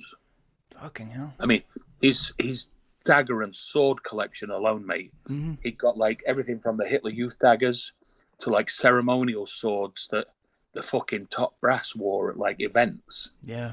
You know, like if you see pictures of Goering and like, you know, Boardman and fucking at some certain events, they've all got the attire on with these fucking ceremonial swords. Well, he's got a couple of them. Yeah. You know, and it's insane. He's got like, you know, the flag tips, you know, with the fucking eagle and the, yes, I know what. Yeah. He's got one of them. Oh, look, mate, it was like a fucking Aladdin's cave.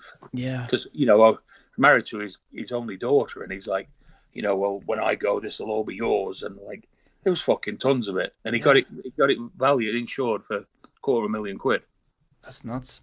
Did you Yeah. ever see the documentary about Lemmy that came out about 10 or 15 years ago? And Yes. remember, he lived in a very small apartment in LA, and he had like, one room Hollywood, was just To be honest, his flat was a bit of a shithole. Hire a fucking cleaner for fuck's sake. That was really interesting though, him having that, and it's just because it was near his friends and where he kind of hung out, and it suited his lifestyle, and it was cheap, and you're like, you're Lemmy, you don't need to worry about that, but it's not cheap anymore. Well, I heard a story that everyone thinks, like, when he passed, everyone thinks, his estate would be worth millions, but they signed so many shit record deals in the early days. Yeah. For bronze records and stuff that there was very, very little residuals from that time period. Ah, yeah, right enough. Like everyone would think he's a fucking multi-millionaire just from the Ace of Spades alone. Yeah. It wasn't the case. Yeah, all the stuff that there would be residuals from would have been part of those shit deals, whereas the later... Because, I think they were on Steamhammer. I don't think Steamhammer still exists, but in the later years, but there wouldn't have been as much money coming from that. Yeah, it was only the later years where, everything was legit and above board, but back in the early days when they were on bronze, he got fuck all from them because they signed such a shitty deal. Yeah. Think about how many times you've heard the Ace of Spades. Fucking yeah, of course. The residuals from if everything was legit, the residuals from that, you'd never have to work a day in your life. Yeah. Yeah. That's fucking crazy to think, actually. Yeah, that he had to gig, that he would have had to gig when he was still, going. Crazy. Yeah. My point being, it's like, it was cheap and he was close to his friends, but you'd think somebody of that stature, they'd be living in Beverly Hills. Yeah. Just from the Ace of Spades alone, Yeah, it was a great film. It was a great film. There's a bit where he talks about the the one woman that he ever loved. Real honest moment in that. It's a great scene. I've met Lemmy a bunch of times, and again, like with Jeff, I touched on the whole Third Reich militaria thing because I have a genuine interest, and he's like, "Oh, you know your shit." Yeah. We were talking about certain things and this and that, and I told him that about my ex-father-in-law's collection, and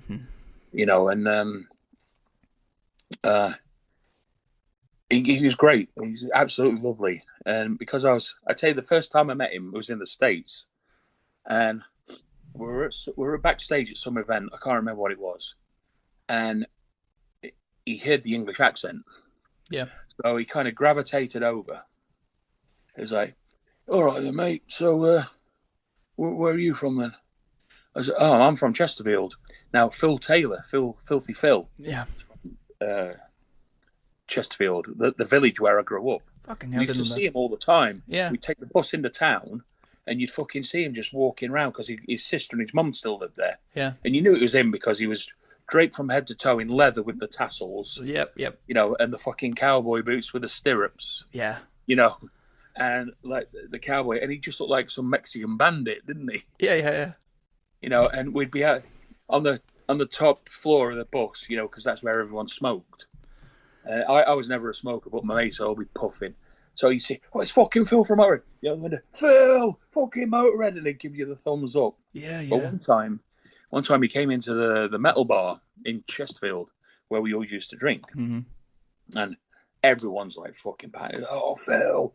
He bought a round of drinks for everyone. Yeah. Yeah, it's fucking lovely. Yeah. But, so anyway, I digressed. So, yeah, Lemmy hears the English accent. He's like, "Oh, all right, mate, so where are you from?" I was like, Chesterfield. He rolled his eyes and went, "Oh, fucking troublemaker, eh?" Yeah. That's a Filthy Phil. Yeah. Like, yes. Yes. That's a badge of honor right there. That's brilliant, yeah. And I've been to Phil's resting place many times because my mate Paddy, who I mentioned before, his parents and his brother are buried in the same cemetery. Where is that? Is that in Chesterfield or? Yes, in Hasland in Chesterfield. Yeah. I took Hellhammer there. He came over. Oh, I've seen it. There's a photograph of that, isn't there? Yeah. Yeah, I've seen that. Yeah. He came out just to hang out, because we've been bros for years. Yeah. And there's the company Hardcase that do the drum cases. Yeah. They're actually based in Chesterfield. Ah, right, yeah. They were like fucking 5 minutes from where I used to live. Yes. So, Jan Hellhammer, he had a deal with them, an endorsement deal. So it's like, "Oh, Barker, you live close to Hardcase, don't you?" Yeah. "Oh, cool. Any chance I could come over for a weekend We'll shoot the shit, and I want to go to the warehouse. Yeah. Yeah, bro, of course. So he comes over. We go to the warehouse. Lovely people. I've dealt with them many times. And then I was like, oh, I'll take you to Filthy Phil's grave. It's in the village where I grew up. Yeah. And, he was super stoked because he's a huge Motorhead fan. And he's always said that Filthy Phil was actually an inspiration and influence to him in his early days. So, yeah, we had a lot of fun there. And, I think I might put that one in the book too. Absolutely, yeah. I got to mention the story about Filthy Phil and how we used to see him all the time taking the bus into town. And when I was underage, I was in the pub and, because in the 80s, nobody carded you. Yeah. In the metal bar, in the metal pub we went to, the landlord knew we were underage. You look at pictures, we didn't look 18. Yeah. But he'd just say to us, in the corner, no fucking about. Any messing, you're out. I remember it too, yeah. We had it here as well. Yeah. Thank you. And you felt so fucking grown up. Going to the bar like, another pint, pal, when you're ready. Yeah. But yeah, Filthy Phil bought me a pint. That's amazing. Yeah, he always seemed like a good bloke. And you ever saw him in interviews? He didn't sound like what he looked like, if you know what I mean. No, his whole image totally got that Chesterfield dialect. Yeah, 100%. I really hear it. It's like, yeah. And when you're from Chesterfield, you don't ever say you're from Chesterfield. You're from town. We're fucking town lads. Yeah. And he's definitely got that town accent. That's class.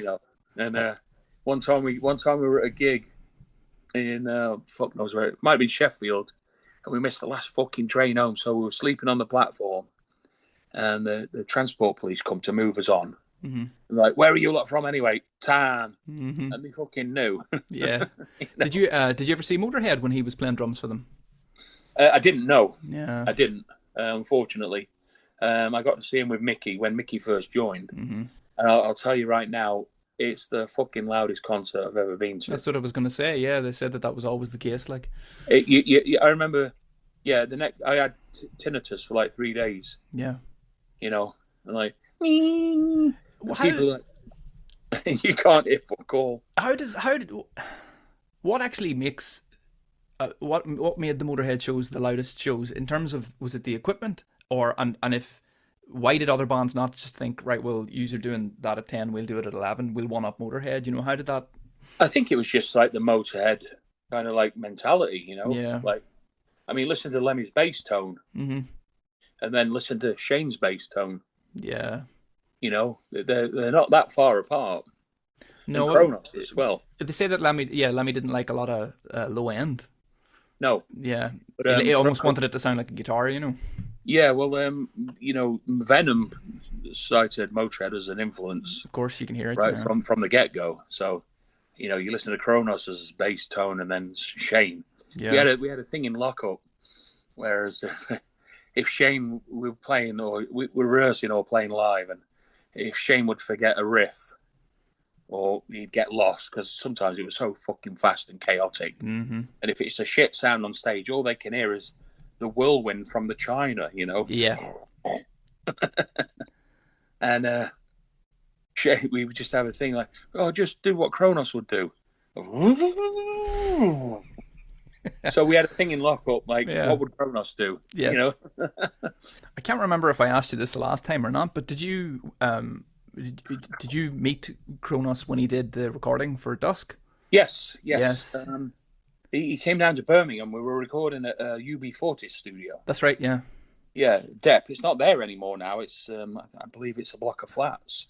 And how did he get involved with that? Well, what happened was Depp, they were looking for clients, so they were offering like cut rate deals. Yeah. And so we're like, yeah, great. They had the SSL desk, the solid state that Black Album was recorded on. That's right. And so we wanted Kronos on it as to show respect to the originators of black metal. Yeah. And it was great. He came down, and we just got fucking hammered with him. And he's still got his old school Oxblood Doc Martens. Yeah. Up to the knees, and you can see where he put the inverted cross studs in because the holes were still there. Yeah, of course. The leather was still like new. Yes. You know, you could see where they'd been worn. Yeah. And then where the inverted cross went in studs, the leather was all new, and you could see the puncture holes. It was great. And he was telling us loads of stories, you know, about the combat tour, the Ultimate Revenge tour with Slayer and Exodus. Yeah. And how he headbutted Tom Araya. Because like Tom Araya was hammered, pissed, drunk, and apparently he pissed on the mixing desk from the balcony. Mm-hmm. And all the fucking Venom's shit just went down. Yeah. Of course, Kronos found out, and he fucking stuck the nut on him. Yeah. Well, if you've ever seen the Ultimate Revenge combat tour video with Slayer, Exodus, and Venom. Yeah. Yeah. During the Slayer interview, you can see his bloodshot eye. Oh, yeah. Yeah. And that's a scoop. Conrad was saying, why, I man, I stuck the fucking nut on him, I did. You know?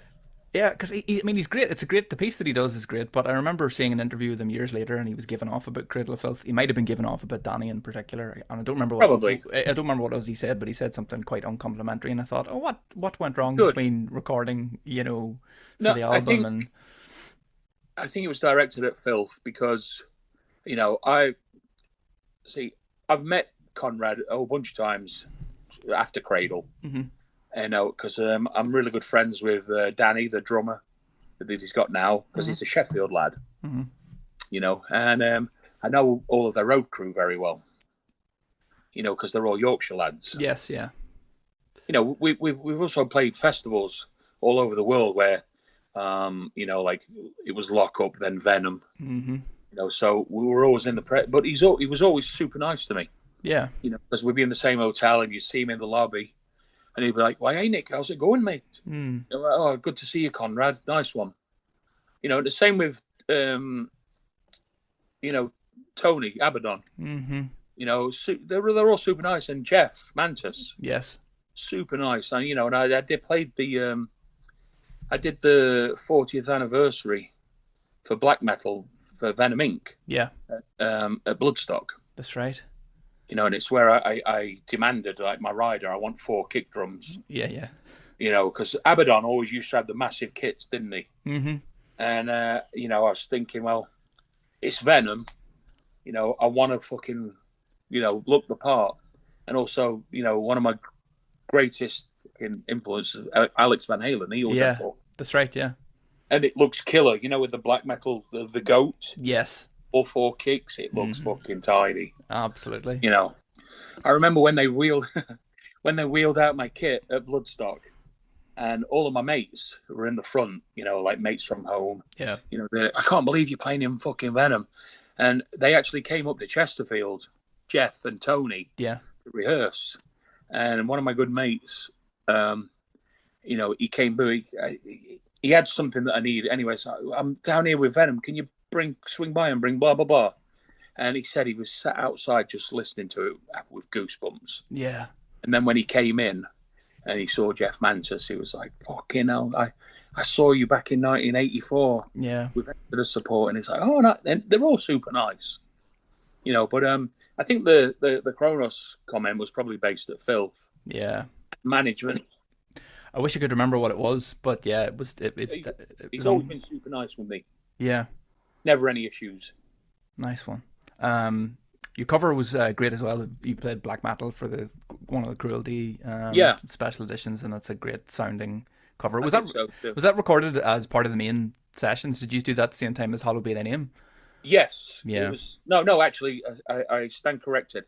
We did Hallowed Be Thy Name during the Cruelty sessions. Yes. And then black metal and Sodomy and Lust. They were both recorded at the rehearsal studio. Rehearsal, that's right, yes. Yes, because we jammed like this little shitty home studio thing in Ipswich. Mm-hmm. And we actually used to jam in the live room. Mm-hmm. Because the guy that owned it, he was from some like very well-to-do like aristocracy. Yeah. His family just used to pay him just to, fuck off and play with your toys and leave us alone. Yeah. So he didn't really have clients. Yeah.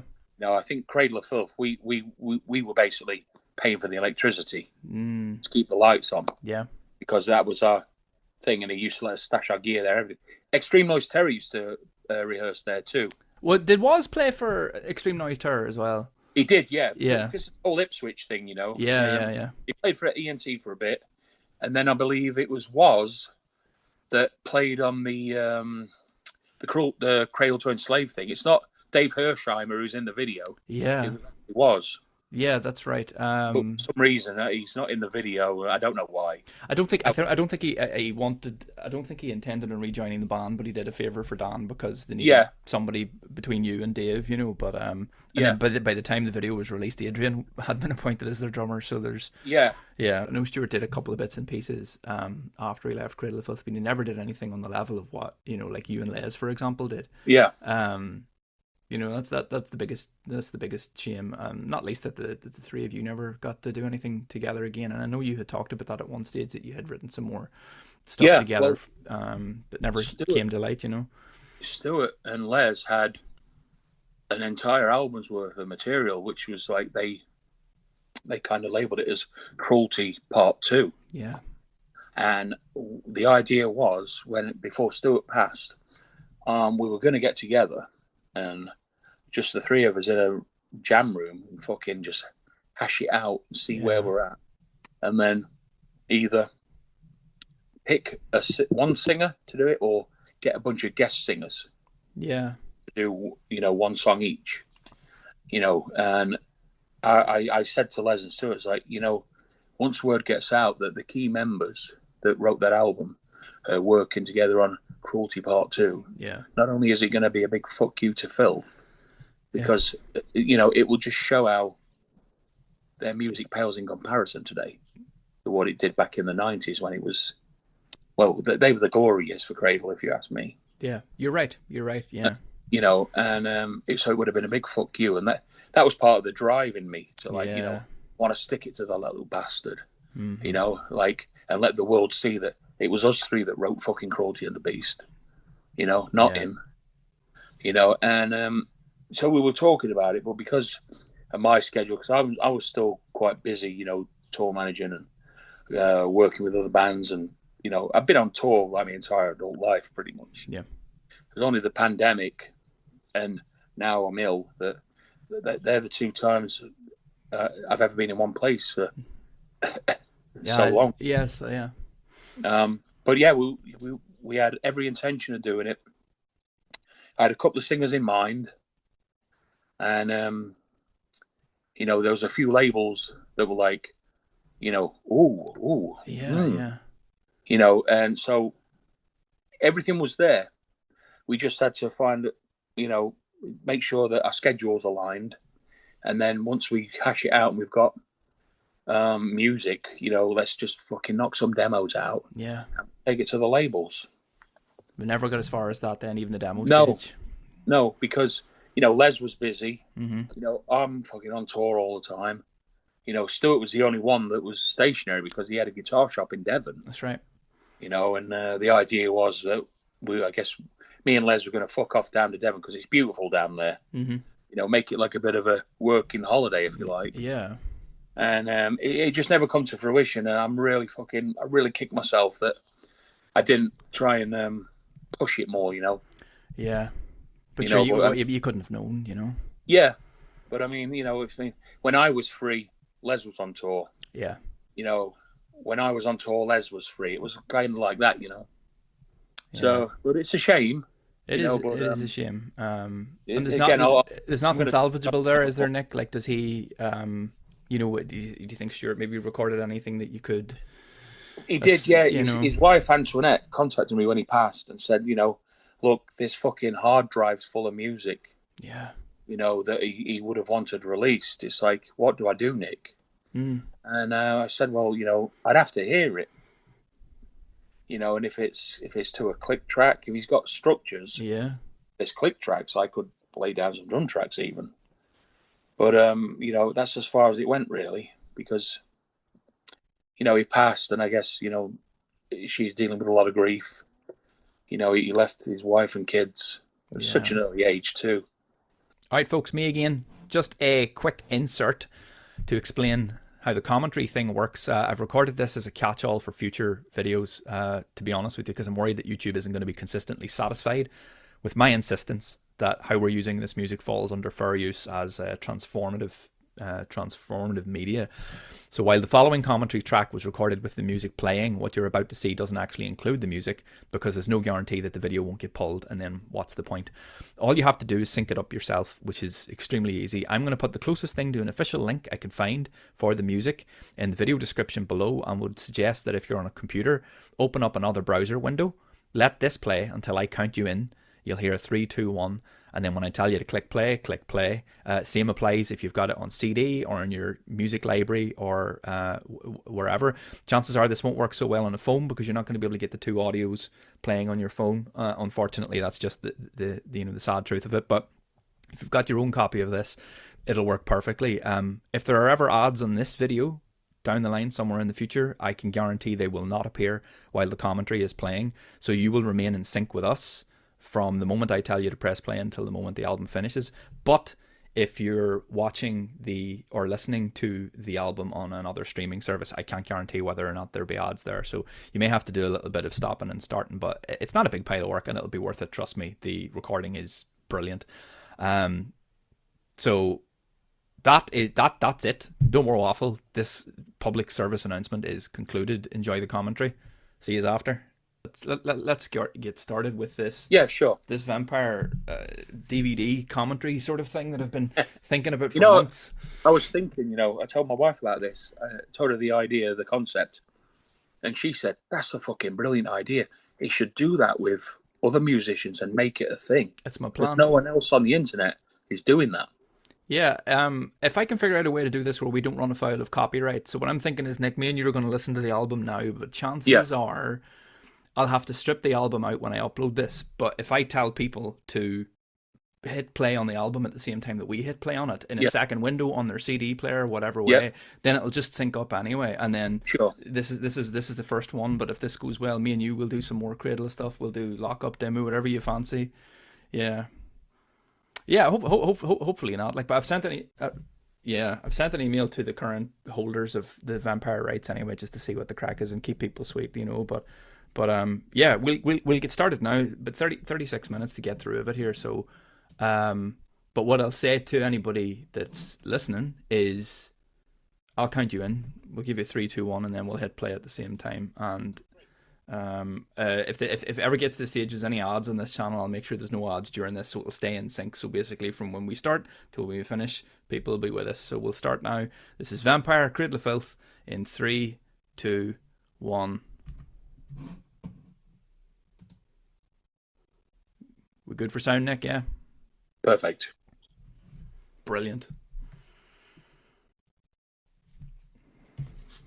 The background information in the meantime. Promo copy here. Oh, wow. No logo. Yeah, just the art. Wow. Yeah, I've got one too. It's nice, isn't it? Yeah. That's going to be worth a few shekels. It was. That was not cheap. I had to get that sent from Canada. Yeah, 22nd of April. So we're just over the 30th anniversary for this. My favorite Cradle of Filth record to this day. Yeah, so. Mine too, actually. Yeah. Mine too. Next to the remix of Cruelty. Yes. Yeah. So there you've got the we call that the Nick Barker bomb blast, basically. With the what I think you've explained this before, but just remind us, what was the reasoning for the 1, 2, 3, 4 pulse on the kick? Okay, so without mentioning any names, certain people in the band couldn't keep time when I did the double. Yes, okay. So at half time, so they got like a metronome. Yeah, I get you. I hated it, because especially when we got to tour America and stuff, like all the death metal drummers were kind of like, oh, you blast weird. Yeah. I don't understand. It's like, because I'm dealing with fucking idiots. That's not true. Yeah. It's just some of the band members struggled. Yeah. And even when you played live, you still played it that same way then? Yeah, because they'd have the kick in the monitor. Yes. And it was just that constant metronome for them. I get you.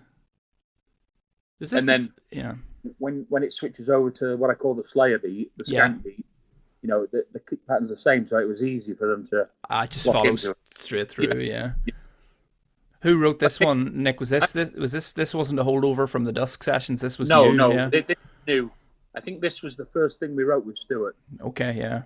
And you know, the finger tapping thing. Yeah. Is absolutely brilliant. And the kick pattern there. Yeah. Is I was working on that so much for because it's the same as Queen of Winter Throne. Yes. You know, and I used to practice that all the time. And you know, at the time, what was it, 95 when we recorded it? Yeah, late 95 into early 96, I believe. Yeah, it was like January 95. Or was it January 96? I can't remember. Mm-hmm. And it was fucking freezing. Yeah. You know, up in West Yorkshire at Academy Studios, we had no money. We were sleeping on the floor. Yeah. The sleeping bags would be frozen solid to the floor. Mm. You know, frost on the inside windows. You could see your breath. You know, and we literally had no money whatsoever. But yeah, that was the first thing we wrote with Stuart. It's also, I think, the only Cradle of Filth album that opens with a track that's like a metal track. Do you know what I mean? Yeah. It doesn't open with a prolonged sort of keyboard bass. And then we decided to record Forest. Yeah. Just because we knew it was a crowd favourite. Yeah. And we played it. It had a little bit more pizzazz, you know, from the principal version. Yeah. You know, you can really hear your Neil Peart, I think, influence on this section in particular, with the composition of the way these lines evolve. You know, and you don't repeat yourself so much, but you kind of change little bits. It's very Peart, I think. Well, if you listen to the drum tones as well, it sounds very akin to Death individual thought patterns. Mm-hmm. You listen to the toms. Yeah, of course. It's got very much, because that album really changed me. That album spoke to me in ways music's never spoken to me before. Gene's playing on that album really transformed me into who I am today. You know, and I got the double rides and the splashes, and there's actually a few patterns later on that I actually ripped off from individual thought patterns. Of course, yeah. Well, we all do it, you know. Yeah, of course. Are you happy with your drum sound in this album? It's a little bit thin, but I'm really happy with it. You know, the cymbals in the master, I think they could have brought the cymbals out a little bit more. Yeah. So you can hear some of the ride stuff and everything, but yeah, it's great. And it's the first time I ever triggered. What, sorry? It's the first time I ever triggered. Yes. Yeah. Yeah, and what happened was I didn't have a module. Mm-hmm. So we used the Akai S1000 sampler. Yeah. And we just plugged it straight into the board, and it just triggered. You know, we muted the kicks. Muted everything else. Yeah. Soloed the kicks, and then put it through the sampler. And then if there was any doubles or anything, we'd have to tweak it. Yeah. But for me, using the triggers for the first time, that totally transformed the music and my playing. Yeah, of course. There's so many very, very subtle little 2 feet flourishes that you do. Yes. That, that's all over this record. Like, that's very much a Gene Hoglan thing. You know, the triplets, quads. That brings back so many memories. Yeah. We were broke. We were broke as fuck. We had nothing. We literally would buy 2 or 3 potatoes from the shop and thin them slicely and fry them, and that would be dinner. We lived on toast. It would have been such a weird situation for you too, obviously, because you just recorded a second album that you couldn't use. Yeah. And you needed to record Vampire to get out of your deal with Cacophonous, but it doesn't sound like a contractual obligation. Do you know what I mean? It's a proper, worthy release. Back then we were all still friends. Yeah. We were all broke. None of us had any money. And there was really that sense of camaraderie and all for one and one for all. You would have recorded this as a 4-piece with us, was that right? Yes. Keith Appleton did the keys. I don't know if Greg played anything on the album, so that's correct. Yeah. And actually, funny story. Jared is actually a CGI. That's right. Yes. We took bits of Robin and like some of Stuart and kind of Frankenstein this fake person. I'm going to show this now, actually, just so we can see what Nick's talking about. I'll get this up on the screen properly in the edit, but yes, there's the CGI. Yeah. Jared Demeter, yes. Yeah. Yeah, because it says he appears courtesy of December Moon, which was the band that Robin and Woz Yes, were that's in. it. Yeah. Um, and yet he doesn't appear on the December Moon No, record no, because he doesn't not at all. exist. Yeah. You get to see a lot of Donny's range on this song in particular, because in the first track he's doing a lot of the kind of, the like the low talking sort of thing, Hmm. and a couple of grunts and stuff. But in this one you've got the screeching, you've got the screams, the growls, Yeah. everything. He's brilliant on this track, I think. See, the thing that got me about the Principal album and this is I remember saying to him, "Why have you changed the vocals? Why are you not doing what you did on Total Fucking Darkness?" Yeah. Because for me, his vocals on TFD, the last demo, they're the best vocals he's ever done. Mm-hmm. The range and everything, because he kind of took some of what Glenn Benton did on the first Deicide album. Yeah.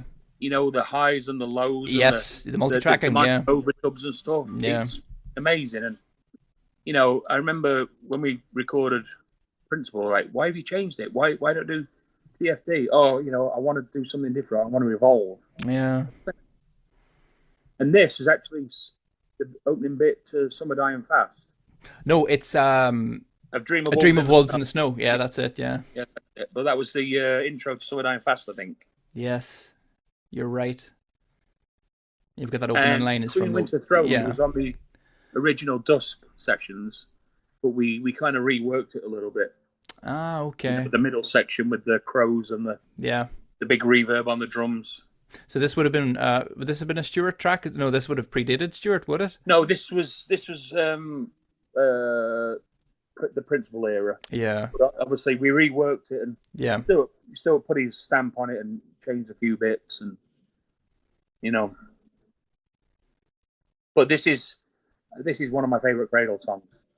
It might be my favorite Cradle song. Yeah. I think the dynamics and the structure and the movement and the mood changes, I think it worked beautifully. I think we'll get to this. What you do at the end is incredible. What Sarah's doing at the end is incredible as well. Yeah, it still gives me goosebumps today. And that kick pattern there, with the kind of offbeat. It wasn't conventional black metal, but I wanted to do something different. Yeah. The leap between your playing on Principle and your playing on this is one of those great leaps in the history of metal music. It was like, fuck, this guy's really been putting the practice in between records. Like, do you know what I mean? I know obviously you recorded Dusk and it was shelved and everything, but there's real evolution between those two records, Nick. Yeah, well, we used to practice like every day almost. Yeah, 5 times a week. And so I got to play drums a lot. And it's funny you mention that because, like I said before, I'm good friends with Gene Hoglan for over 35 years now, and his girlfriend at the time gave him a copy of Principle and then gave him a copy of this, and he's like, "Whoa, that guy's been fucking working out." But me and Gene, great minds think alike. But there's a few bits that I totally ripped from individual thought patterns. Yeah, and it's on this song too. Yeah, point that out when it comes up. I used to love it when we used to do the punk skank. 100%, yeah. Like the mood change is amazing. It's Lost More Than Orgasm has that on it as well, yes, and it's brilliant, yeah. Twisted Nails of Fate too. Yeah. I love it. Can you talk about Danielle Coddington? Yes. What was she like? Was she around much? No. We just once we tracked all the music, we just got her up there to do a bits, and then once she'd done, she went back home. Yeah, and she just did spoken word. I don't think she sang. Is that right? No, and she does the kind of moaning, groaning. Yes, yeah. Thing. And Sarah did great on this album too. Yeah, she is. She's incredible. Yeah, 'cause she talked about how proud she was when she came up with the vocal layering at the end of this song, and it's like you say, it give you goosebumps. Like she really nailed it. Like kudos and much respect to her because, we didn't really treat her the best. We used to take the piss out of her, and being the only girl, and we were young, we were kids. Yeah. So she put up with a lot of shit from all of us. She did, yeah. She still nailed it, and respect to her. This is the bit we changed from the original version. Yeah. I don't think it's on the version that came out. It must have got lost. I think it's the only one that didn't come out whenever Cacophonous reissued the original Dusk a few years ago. Yeah. This wasn't on it. So it wasn't? I don't think so. Maybe there's some copyright shit then, I don't know. This is brilliant. I wanted the De Mysteris. Yeah. Yeah, Sarah did brilliant. So what I was talking about earlier about, how I play different beats to the same riff. Yes. Well, it comes in with the blast. It's still the same riff. Yeah. It's just, you play different. Yeah. And then I turn it around and do the Slayer beat. Yeah. On the same riff. Brilliant tone as well. Like, I mean, Stuart always had brilliant tone, but yeah, the guitars on this record just sound incredible. Yeah, it's just a little bit thin, but everything's there. Yeah. You can hear everything. It's great. Did you hear the... it's not really a remix, but there was a remaster of this album. I think it came out last year. The Darkness Shall Rise Productions version. No. Oh, they sent... Yeah. Yeah, and it's... great packaging. Lovely. It's got the booklet and the poster, but the it's very subtle, but you can hear your snare sounds much better on it, I think. The guitars are cleaner on it too. That was remixed by... The cymbal is a little bit brighter too. Yeah. Going straight into the skank again. I love Danny going from the high scream to the growl over those bars is brilliant too, Yeah, it was a really great time. I mean, like I say, we were broke as fuck. We had nothing. We were still on the dole. And, we were so, angry at the label because they spent all of our money building the label, signing bands for their roster while we're sleeping on the floor in winter eating potatoes and toast. Plus, you've just come back from what could very nearly have been a total collapse of the band. Half the guys went off to the Blood Divine, and then you guys could either could have quit or just regroup, and you can hear there's a ferocity on this album that no other Cradle of Filth album has. It is real, almost not anger, but like there's a real drive in it. Yeah, it's quite peppery. Yeah. I remember when the split happened, and I was genuinely worried. It's like, how the fuck are we going to come back from this? With like a drummer, a bass player, and a singer. Yeah. We need two guitarists and a keyboard player that are going to fit in with us personally, but also understand the ethos of the band and the influences, and because it could have gone south. It could have totally changed the band. But Stuart was amazing. That drum fill, Nick. Yeah. That fuck all the way down the toms, onto the snare, and then back up. And that's so well put together, the song. The arrangement's just incredible.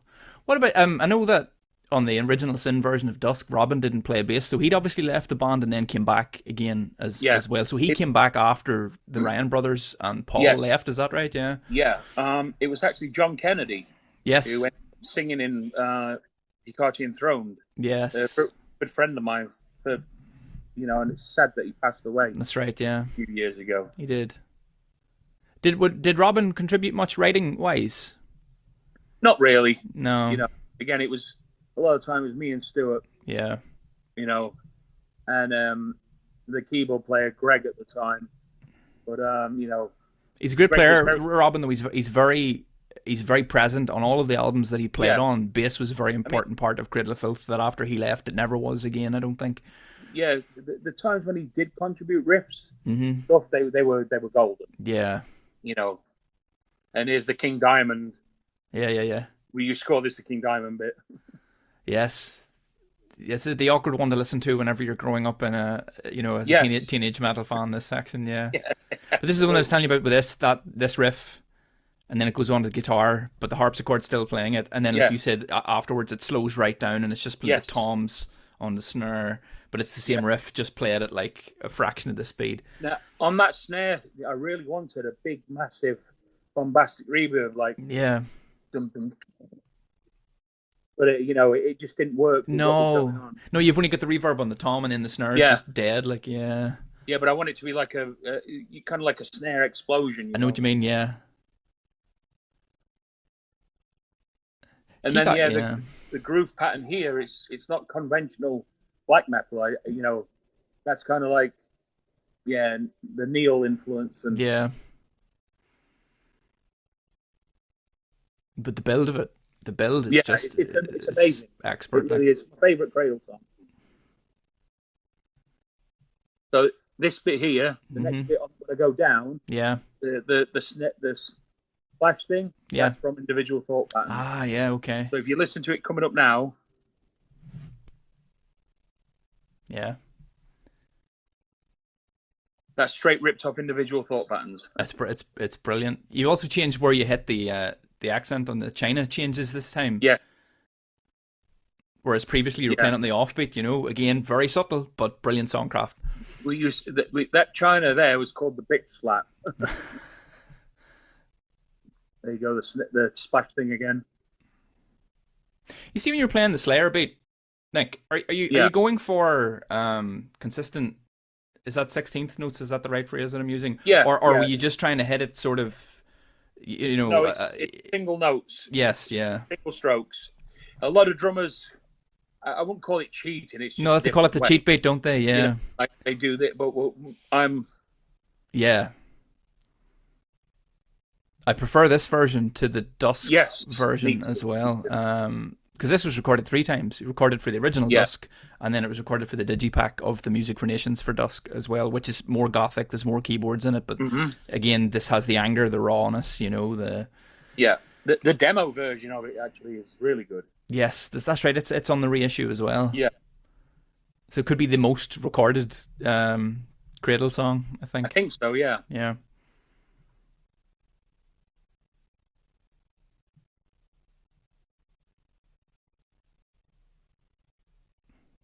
The speed of that tom fill, like I love the tom sound on this album. Yeah, it is. It's brilliant.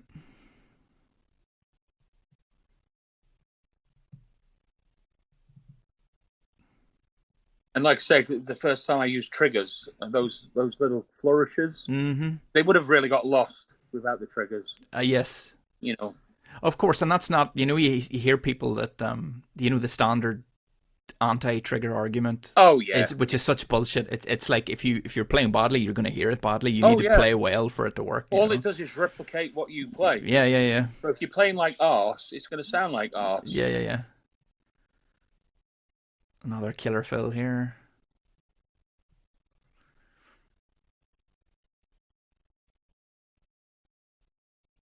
Oh, to be young again. Fucking hell, yeah. I think the first time I listened to this, so this is I still have my original copy, and we showed you this the last time. This is, when I sold off my CDs, this is one of the ones that I kept. So that's just an original standard edition. But I remember the first time I heard that, I remember what I was reading, I remember what the weather was like, I remember it so clearly. And the first time I heard this song, I was like, this is the best record ever. This is fucking, because I'd heard Midian before that and I didn't get on with it that well. And my friend was like, I think you'd really like Cradle of Filth, and I was like, I wasn't down about that purple one. And he's like, listen to this one, you know. Yeah. This was a Paul Allender song. This was a pre. Yeah, Paul Allen, Paul Ryan.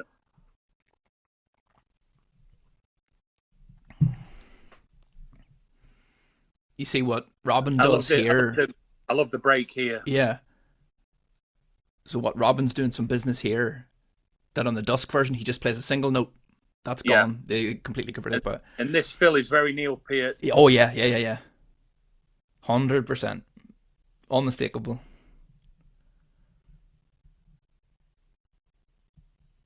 I love the offbeat kick as well on it. You know, it just creates a different groove. Yes. And this bit, unfortunately, you can't hear you can't really hear the triplet I'm doing.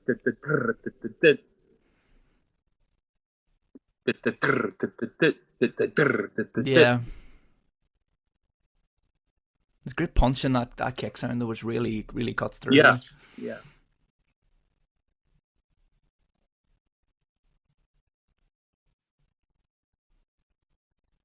Yeah, you're again. It's the guitars are staying the same, but you're changing something every couple of bars, and then it goes into the tom breakdown too.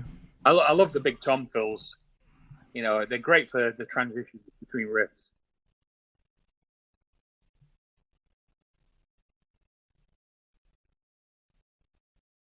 You've got this splash thing again here. Oh no, it's this. Yeah. Yeah. Here we go. Yeah, did with the left hand almost. I think Yep.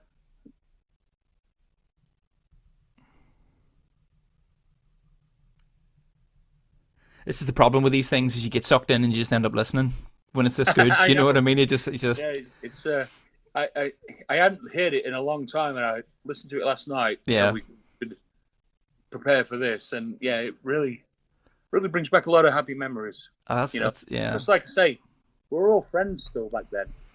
There was no money. We were all broke. I have a joke to make about that. Prepared this comedy bit here. It's good to see you and Danny on the same page. Ha ha ha. Oh, you are oh, that's solo. Because again, the solo is different on Dusk as well. This solo is gnarly. Yeah. Your credit on this, Nick, is Impaler Troop Movement. Did you ever have any input into those, or was Danny writing those? Do you know? Danny did that one. Yeah. I did. I think it was me that came. I came up with Zyklon Beats. Okay. Yeah.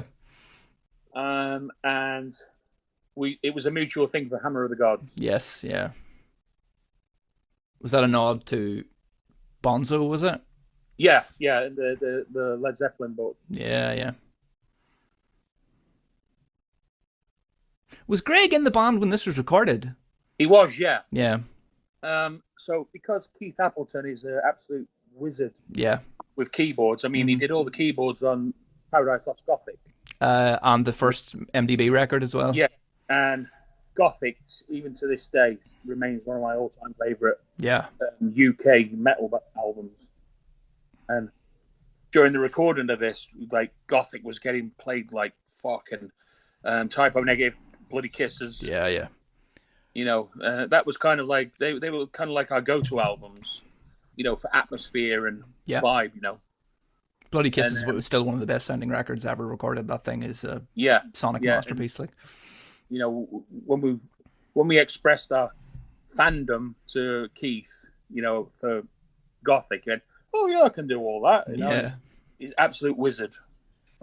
Did he write this? Do you know? Yes. Yeah, he did. Had you done the tour with Brian at this stage, or did that follow Vampire? With Brian Hipp? We didn't tour with Brian. We did a few shows. Just a few, yeah. Yeah. We did the Astoria with him. Yeah. With Gorgoroth. And I can't remember who else played. Because it was supposed to be Cradle, Anathema, Enslaved, and somebody else, but it didn't come to fruition. Yeah. But we ended up with Gorgoroth and somebody, I can't remember. It might have been Primordial. Or, I really can't remember. I do remember Gorgoroth, though, because they all came in being way too serious. Gal is Gorgoroth, isn't he? Not anymore, I don't think. But he was, wasn't he? Yeah. Not at the time, no. No? I think it was Pest. Top 5 black metal band member names there. And I believe the drummer was Eric. From Immortal. Eric. Immortal Borknagar. Yeah. Yeah. That's one of the greatest. I don't know whether it's a joke or not. Knowing Immortal's sense of humor, I suspect it might be. But in the liner notes for Pure Holocaust, where it says Abath Doom Occulta, bass vocals, Demonaz Doom Occulta, guitar, Eric drums. He didn't get a cool name, No. I love Pure Holocaust too. Pure Holocaust rules. Yeah, that's a brilliant album. Abath played drums on that. It does what it says on the tin. Yes, absolutely. I love the melodic structure of this piece. It's beautiful. It is. Yeah, it's really, really good. Really is. And Keith did it in like 10 minutes. I just knocked it out. On the old school Cubase too. Yeah.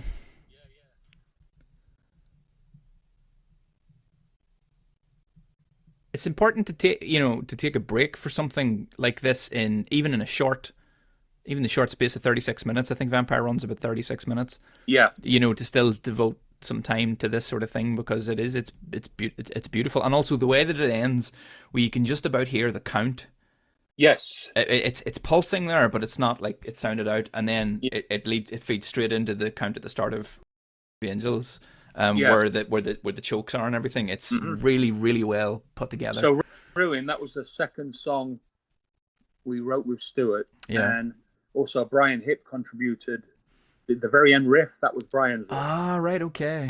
Brian the climbing riff, yeah. Brian was with us when we were jamming. Yes. Vampire, and unfortunately it didn't work out, and later he died. That's right, yeah.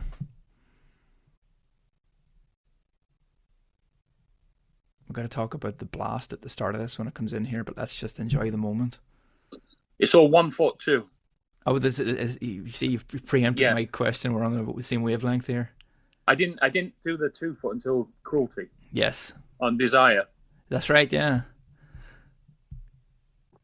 Because if I'm not mistaken, is this the first time on a Cradle record where you played? That's the Mickey Harris blast. You know, the alternating hands.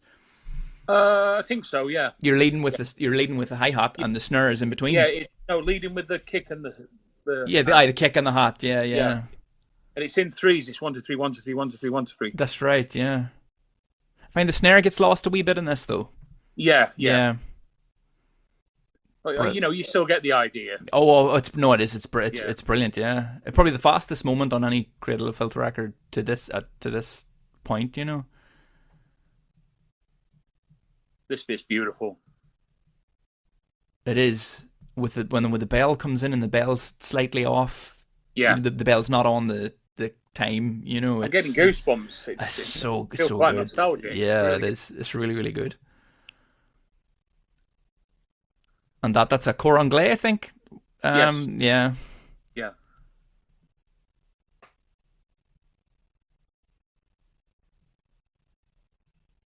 Let's take a look at the artwork as well. I'll get your thoughts on this.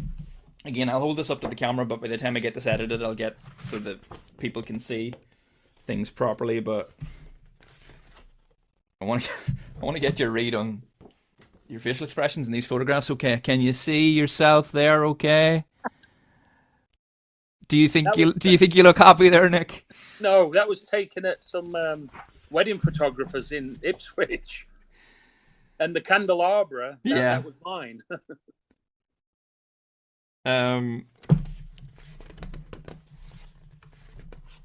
There's another one. Now, the eyes, the intensity in the eyes there. Yeah, well, speaks volumes. I think. I wasn't really down with the scowl, you know. Yeah. Black metal scowl, because everyone seemed to do that. I just wanted to look kind of menacing and almost psychotic. I think, principle, you are all just wearing black metal long sleeves. Yeah. And then for this one and for Dusk, you're kind of wearing waistcoats and frilly shirts, and then by the time you get on to Cruelty, then it's leather and stuff. Yeah. What was your feeling about, like, you know, the image in general? Were you on board for that stuff, or were you uncomfortable with it? Or it's part of the whole theatre. Mm-hmm. You know, you can't play this music and you're wearing, like, you know, high tops and blue jeans and, you know, a metallic. Like the Tampa guys. Yeah. Yeah. It wouldn't click, you know, because black metal is very theatrical and it's all about the aesthetics as well. Yeah. You know, in the music and the imagery. I have a question for you too, Nick. When did the hair come off? You've still got hair in those photographs? That came off for the Dusk photos. Yes. The photographer said, would you mind shaving your head? I was like, no, of course. Yeah. I'm thinking Uncle Fester. I was like, cool, let's roll with it. Right, yeah. You know, and of course it stuck like shit to a blanket. You know.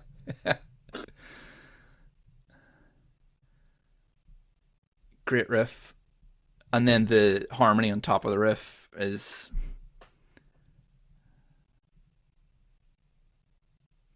I think that's Brian's riff as well. Yeah. Again, you see how I'm playing different beats over yeah. Mm-hmm. It kind of alters the mood and the atmosphere. Yeah. You're like the anti-Fenriz, and that's not a criticism of Fenriz, but I remember Fenriz saying once that he basically wanted to play one beat throughout almost all of Transylvanian Hunger. The whole idea of that album. It's a brilliant album, yeah, and oh my God, he said he wanted it to be hypnotic, you know. Yeah, the production though. I love the production. Because if it didn't sound like that, it wouldn't be Transylvanian Hunger, you know. No. But that's true. That's true for justice, and you may disagree, but it's true for cruelty. I think for a lot of us as well. Is it just that's what you get used to the ways. Although I hate it, but yeah, I know what you're saying. This bit is beautiful. It's so good, and again, it's Robin. Robin carries this. Same with the Malice Through the Looking Glass. Mm-hmm. Yes. This gives me goosebumps still, mate. He had such good. He had such good. He's just so important to the sound of Cradle of Filth, and he obviously, you know, he stuck it out for longer than most. You know, for whatever reason, but so important to the sound of the band, and just when he went, that was it. The bass just never came back the same way, you know. This bit is just epic. I know that word gets used a lot. It really is. Here, mate. I've got goosebumps. It's beautiful. It's absolutely beautiful. You're doing something here too that you do on Queen as well that I meant to mention earlier, which is going from the hats up to the crash for a couple of bars, then back to the hats. And again, it's very simple, but so effective. This bit's absolutely godly. It's beautiful. And then this fill. And then the Sisters of Mercy bit. Yeah. And Sisters of Mercy and Cradle of Filth use the same font. Don't know if you were ever aware of that, which is also the false face font, which I use for all my video thumbnails. Casablanca Antique, I think it's called. But yeah, it's my go-to font. And then the build up here. Yeah. Oh, those toms. Yeah, it's beautiful. So you happier with the drum sound on this than on Dusk? I love it. Yeah. I love it. Yeah, this is my favourite Cradle album. I like the production. I mean, the drums are a little thin, but everything works. You can hear everything you're doing, I think, for the most part. You'll probably hear stuff maybe that didn't translate because you'll know because you played it, like, but...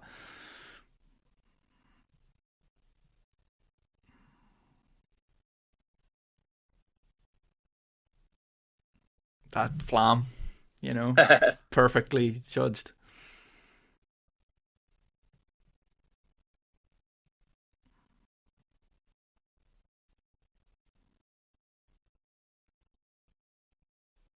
Then back to the blast. Mm-hmm. Then the breakdown.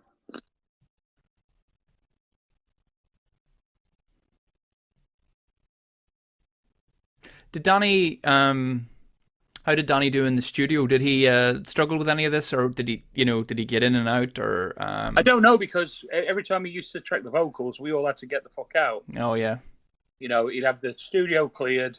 He'd light candles and create an atmosphere. Yeah. Booth. You know, and we get called in, like, listen. What about you, Nick? I mean, how were you in the studio? Like, did you get this done quickly, or did you have to agonize over it? You know? Yeah, because we rehearsed a lot.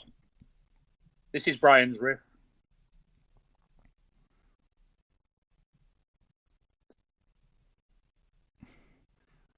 What you're doing now is what I ended up doing.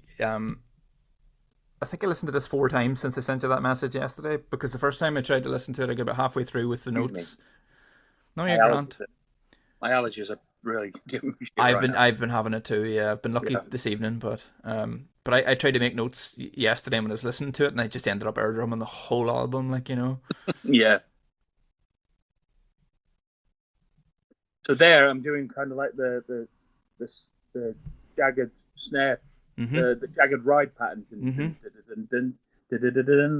trying to follow the movement of the riff, but you can't really hear it because of the mastering.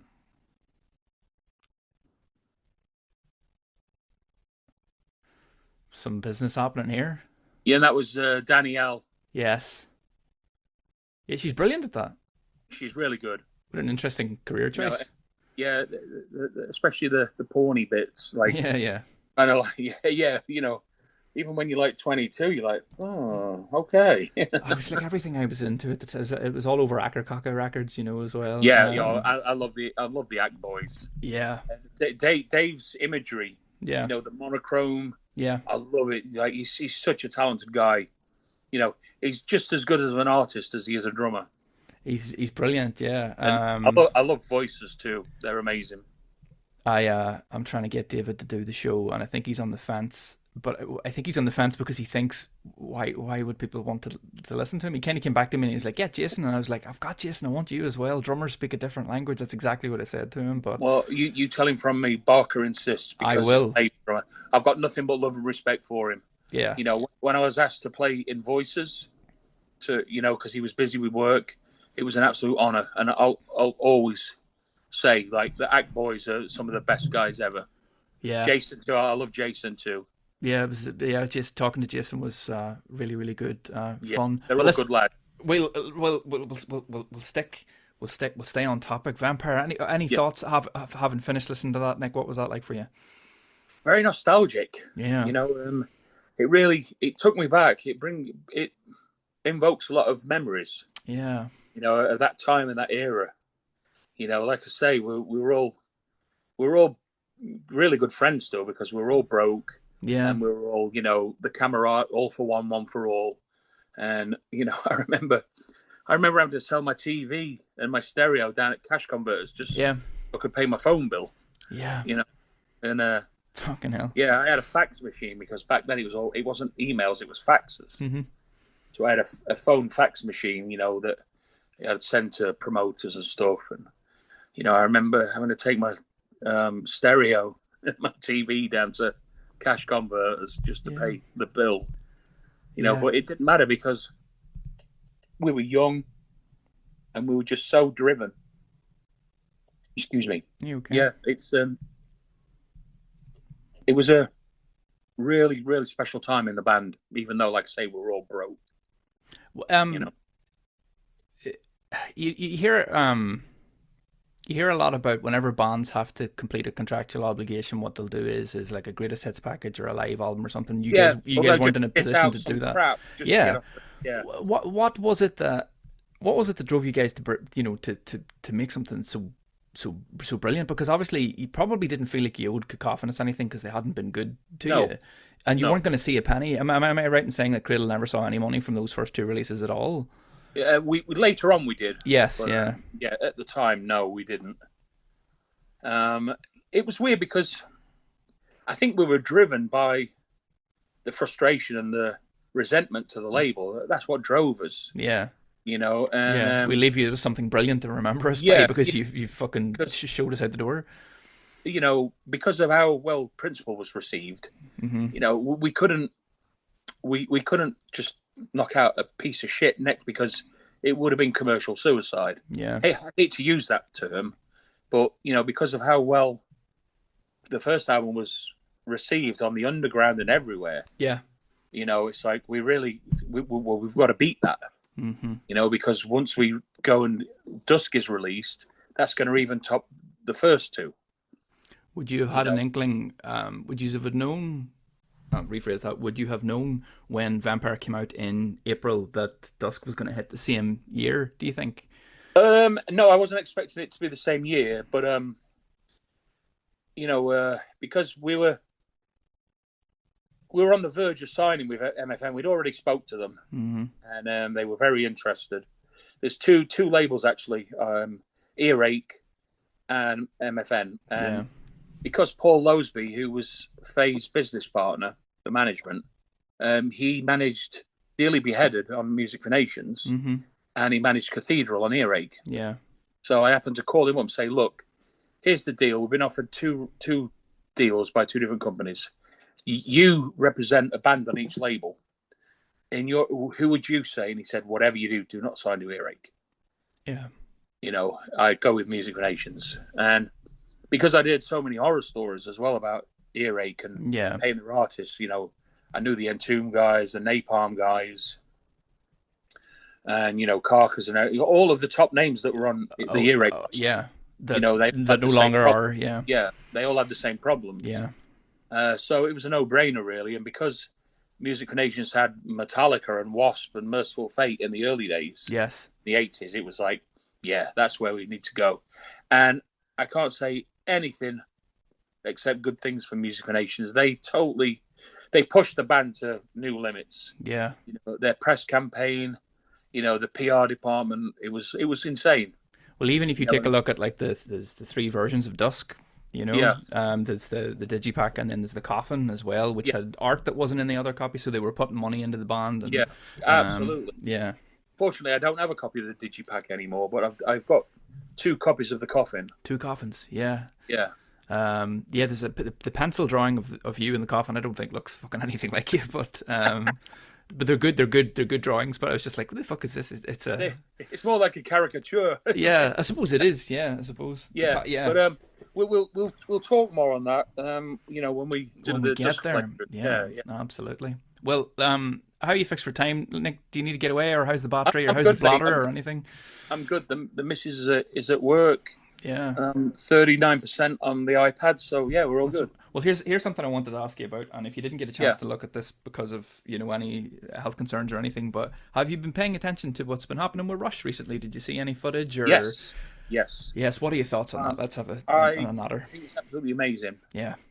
Annika is, people talk shit. It's not Neil. Of course, it's not fucking Neil. He was one of a kind. Mm-hmm. There'll never, ever, ever be another drummer like Neil. Yeah. But I love the fact that they chose a female, because that's totally like a curveball right there. Mm-hmm. And the fact that, the talent speaks for itself. Yeah. And I love how she nails all of his fills. Yeah. I've watched clips, and when the Neil fill's coming up, all the fans know. Yeah. And as soon as she does, you can hear them cheering. Yeah, it's brilliant. Like on Tom Sawyer, the big... You can hear the crowd. It almost goes quiet because they're like, is she going to do it? And as soon as she nails it, you just hear the crowd erupt. It's beautiful. Yeah. And she's amazing. I'll tell you right now, I was the first person, and I'll hold my hand up to this, and I was wrong. I was the first person to go, meh. When I found out they got this drummer, a girl that I'd never even heard of. Yeah. But then when I heard her play, it's just like, they made the right choice. I'm just so glad. Just excuse me, my allergies. You're okay. I'm going fucking crazy right now. Just blow my nose. I'm just so glad that they didn't get like Mike Portnoy, because no, it's if they would have got a named drummer, that's like a Neil fanboy. Yeah. No. They did the right thing because she's not a Neil fanboy. That's the thing. That's it, Nick. That's the fucking secret ingredient, is that she's not playing the things beat for beat. Yes. She's playing the songs. Yeah. Even when she's not playing the parts, She actually said to Alex and Geddy, because they've been working with her for a year. Mm-hmm. They've been rehearsing for a solid year with her before they came out on the road to make sure she was the one. Yeah. And she actually said to them a couple of times, like, I don't think I can do this. And they're like, no, you can. We know you can. Just believe in yourself.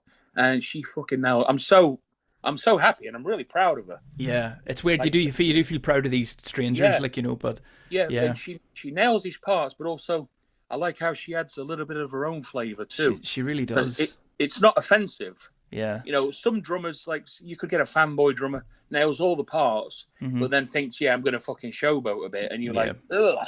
Yeah. No, stop. But she puts these little subtle touches in of her own.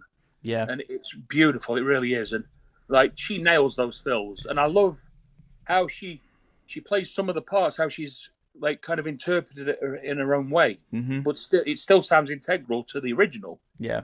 She does. I mean, there's a particular Neil Peart, the ride pattern that Neil plays in a lot of songs. And she almost never plays that. She almost plays it straight on the the. Also on the Spirit of Radio, he does that exact same thing, but then he's doing like ghost note shuffles on the snare, and she plays it straight. It sounds brilliant. It does, yeah. But it's really exciting to see those changes, But that's how I would play it because. Neil was a master, and I'm shit at ghost notes. Yeah, it's not easy. Just to your point, like when I watched that footage, I think it's the same video that I sent you, which is basically just one person filming her for the whole show, and when she gets to the fills at the end of Bytor and the Snow Dog, and she hits the first one, you can hear a guy just off camera just goes "fuck yeah" every time, and I'm like, yes, that's us, that's the energy. Yeah. It's the same like when a lot of people have filmed Tom Sawyer. Mm-hmm. You know the big bit we're Yeah. talking about, and you can hear the crowd just like there's almost silence in the audience. Yeah, and yeah, when yeah. he does that first fill, it just erupts. I'm getting goosebumps now just talking about it because Yeah. I think me and my wife are going to go see me in Vancouver in December. Brilliant. And I can't wait because my wife she knows how much I love Rush, and she was the first to hear my disdain on no one can ever replace him. Well, it's one of the big things that I meant to talk to you about the last time we chatted, and I just didn't get around to it. Was Neil Peart, and I mean how much of an influence he was on you, and I think you can hear it, but you can hear it in. It's not because you're playing parts of his. It's more to do with how you approach, I think, composition, repetition, rephrasing. Do you know what I mean? You can hear it in any drummer that likes him. You can hear it, I think. Yeah, I mean it's more prevalent on the Dimmu records. Yeah. But yeah, I mean, so my number one, I've got it's Gene and Neil, and both of them. I'll speak regarding both of them. Both of them, their playing and their execution and everything regarding songs and structures, it speaks to me in a way no other drummer does. Yeah. Don't know what it is. There's just something about it that it just speaks to me in a way. Like I can listen to Alex Van Halen, Tommy Aldridge, and they're amazing.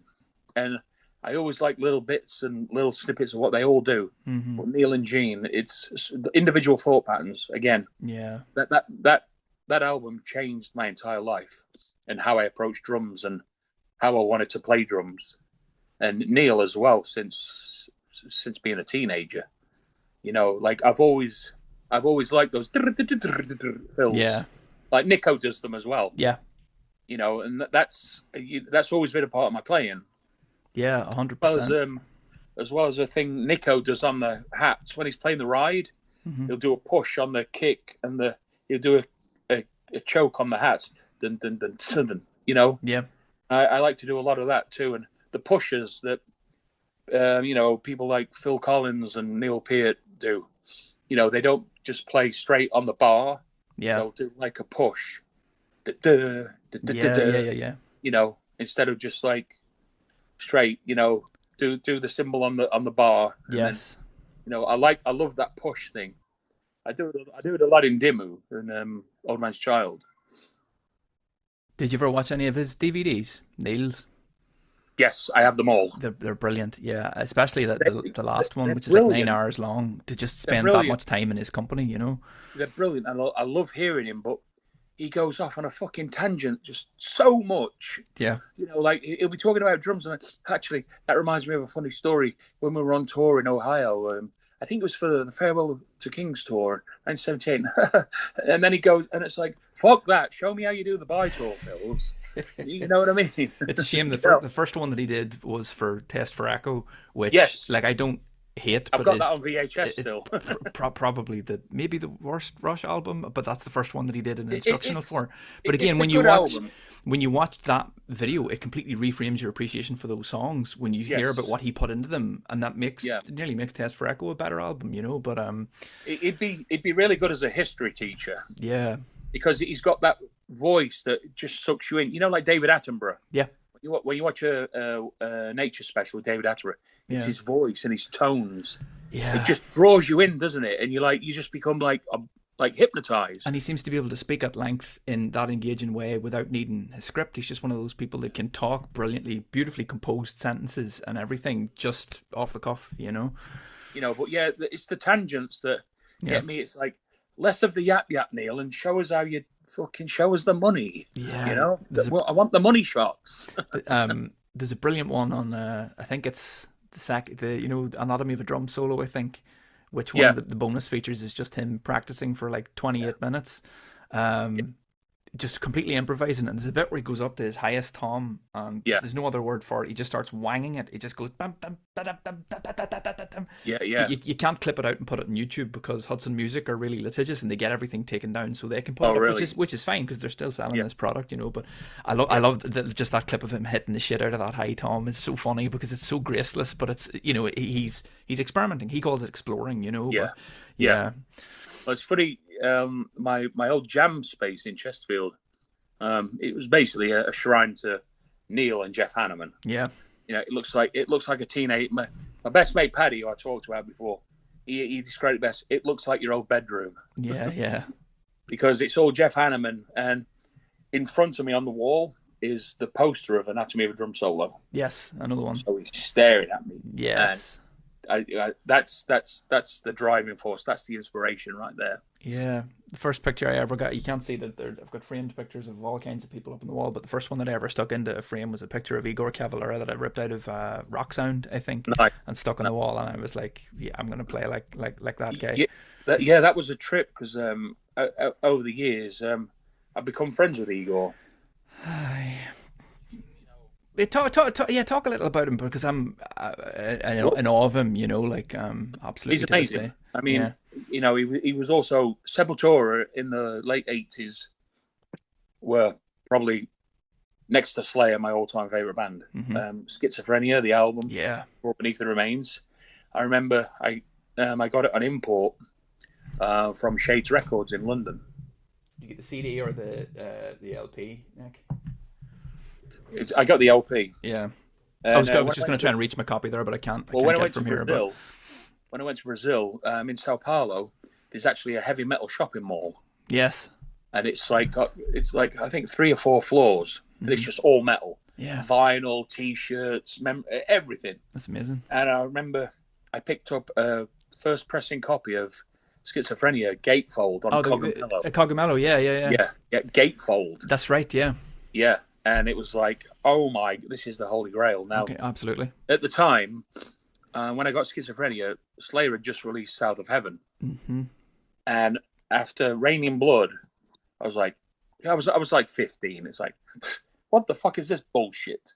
And now I love South of Heaven, of course, now.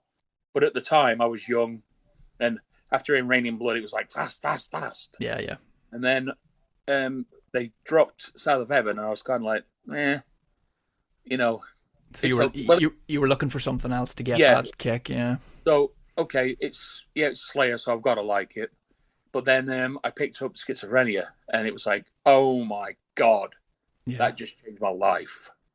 The intro with the and then Max doing the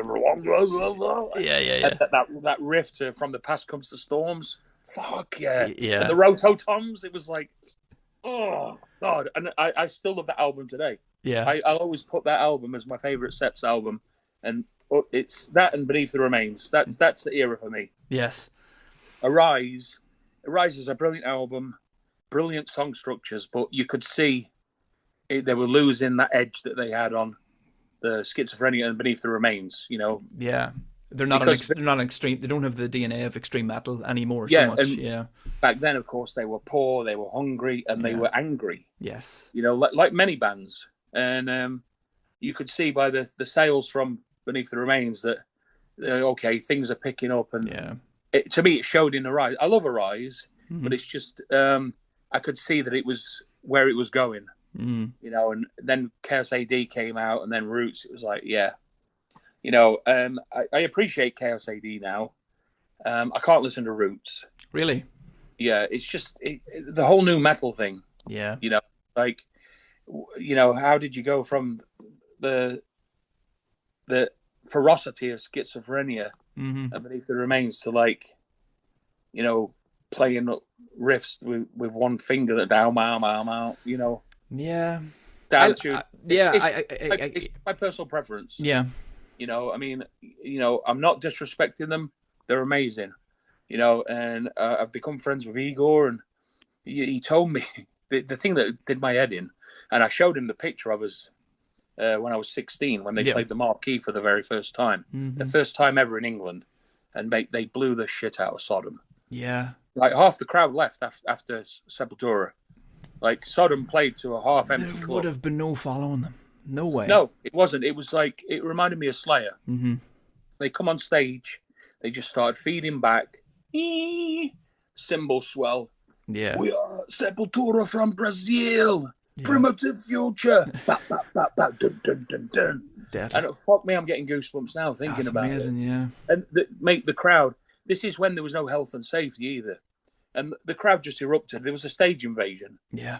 The security at the marquee just gave up because it was just like lemmings, Yeah.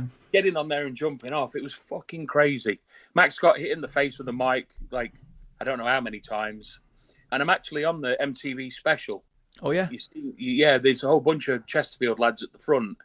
And you can see me like this headbanging and, and a couple of mates around me. I'm going to see if I can clip that out and I'll splice that in if I can find it. Yeah, that's deadly. Yeah.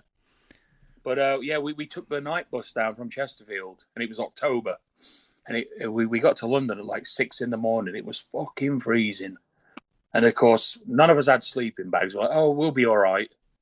And I remember just walking around London. I'd never been to London before. Yeah. I was 16. I was with all my mates. And just remember walking down the mall. And then, the big roundabout in front of the palace with the lions. Yeah. We climbed up on there and we were riding the lions, and no coppers came and stopped us. Yeah. And wouldn't then get away with that now. No, and then we ended up in Soho, and we just ended up outside the marquee at like fucking 8 a.m, shivering to death. Yeah. And we had to wait for the doors to open at 6. Yeah. But we wanted to be first in line, Yeah, of course. And we were, and it was great. And then we did the same thing again about 7 months later when they played 2 nights sold out at the marquee with the Cerebral Fix supporting them. Why would they have been back so soon after? Is that just what touring was like back then, or? Yeah, and I think because there was such a demand, and they were really riding the wave of how good Beneath the Remains had done. Yeah. And Roadrunner had a London office. Yeah. It was like, you've got to come and do 2 nights at the marquee this time, because I think they got some festivals in Europe. They did the Dynamo open air and some other shit in Europe, so it made sense to, fly into London, do some press at the label, and play a couple of shows, then hit the continent. Yeah. I guess I'm just speculating here. And how did you end up meeting him then? Well, I reached out to him on Instagram. Mm-hmm. I said, look, I don't know if you know me. Nick Barker, played in these bands, been a huge fucking fan. Ah, yeah. So not even like back in the day, but more recently, like? Yeah, like probably about 5 years ago now. I think it was around the pandemic time. Yeah. And I said, look, Schizophrenia and Beneath the Remains, they're like the blueprints of who I am. Mm-hmm. They helped shape and form me who I am. And he got back to me. He's like, whoa, Nick Barker, I'm a huge fucking fan. And it's like, I was totally blown away. Yeah. I didn't expect him to know me from whoever. Yeah. But he said he's a big fan, and because of my relationship with Shane and Napalm, they've always been tight with Sepultura. And a couple of times Shane has gone to the gigs, and I know a lot of the Seps road crew and the Cavalera road crew. Yeah. And so I'm going to come down the show, but my health, I had a funny turn, and Shane was there, and Shane was saying, "Oh, Max and Igor are asking for you." It's like that's such a fucking head fuck for me, because that's like being on first name terms with Hanneman or something. Yeah. So it was really nice, and I feel really flattered. And Igor lives in London now, so he does. That's right, yeah. And we did arrange to meet up for a drink a couple of times, but he ended up getting called away and doing some shit at the last minute, so it never came to fruition. But he's very busy. He's doing an awful lot of projects and stuff, like, Yeah, so. He's done one of those noise experimental things with Shane too. That's right. Split. It's brilliant. I listened to it before I talked to Shane. Yeah, it was really, really good. You played with Sepultura. You did Escape to the Void with I with did, them. yes, with Andreas and and Paolo. Yeah. I don't think I think you said in the comments that you weren't too happy with your performance, because I think somebody said something and you responded to them on YouTube. Well, the thing is I was playing on Eloy's kit. Yes. And it's a very strange layout, like with one rack tom, and then it was a very different configuration to what I'm used to. Mm-hmm. So because a lot of it's muscle memory, but because I wasn't on my kit, you've got to rework it on the fly as you go along. So, and I remember he doesn't use triggers, Yeah. And he was playing Iron Cobras at the time. Yeah. And for me, I hate Iron Cobras. They just feel like lead boots to me. I'm used to direct drive, Yeah. like Axis, Charge Copito, that light, because that's how you get the speed and the flutter. Of course. Whereas with Iron Cobras, I feel you've got to play into them more, Yeah. They're more meat and potatoes pedals. I know them. I've had a pair. Yeah, I know what you mean. So having to do that double kick part on the beginning, and he had his kick drums quite loose in the tuning, and no triggers as well. I mean, I'm used to triggers, so I know how to gauge it. How hard to hit to make the triggers fire. That's one of the secrets. With the speed, is knowing that sweet spot. You just got to hit it hard enough, because obviously you can't be slamming into them when you're trying to do like 280 BPMs, single strokes on the kicks. It's impossible. And also, I'd got pneumonia at the time.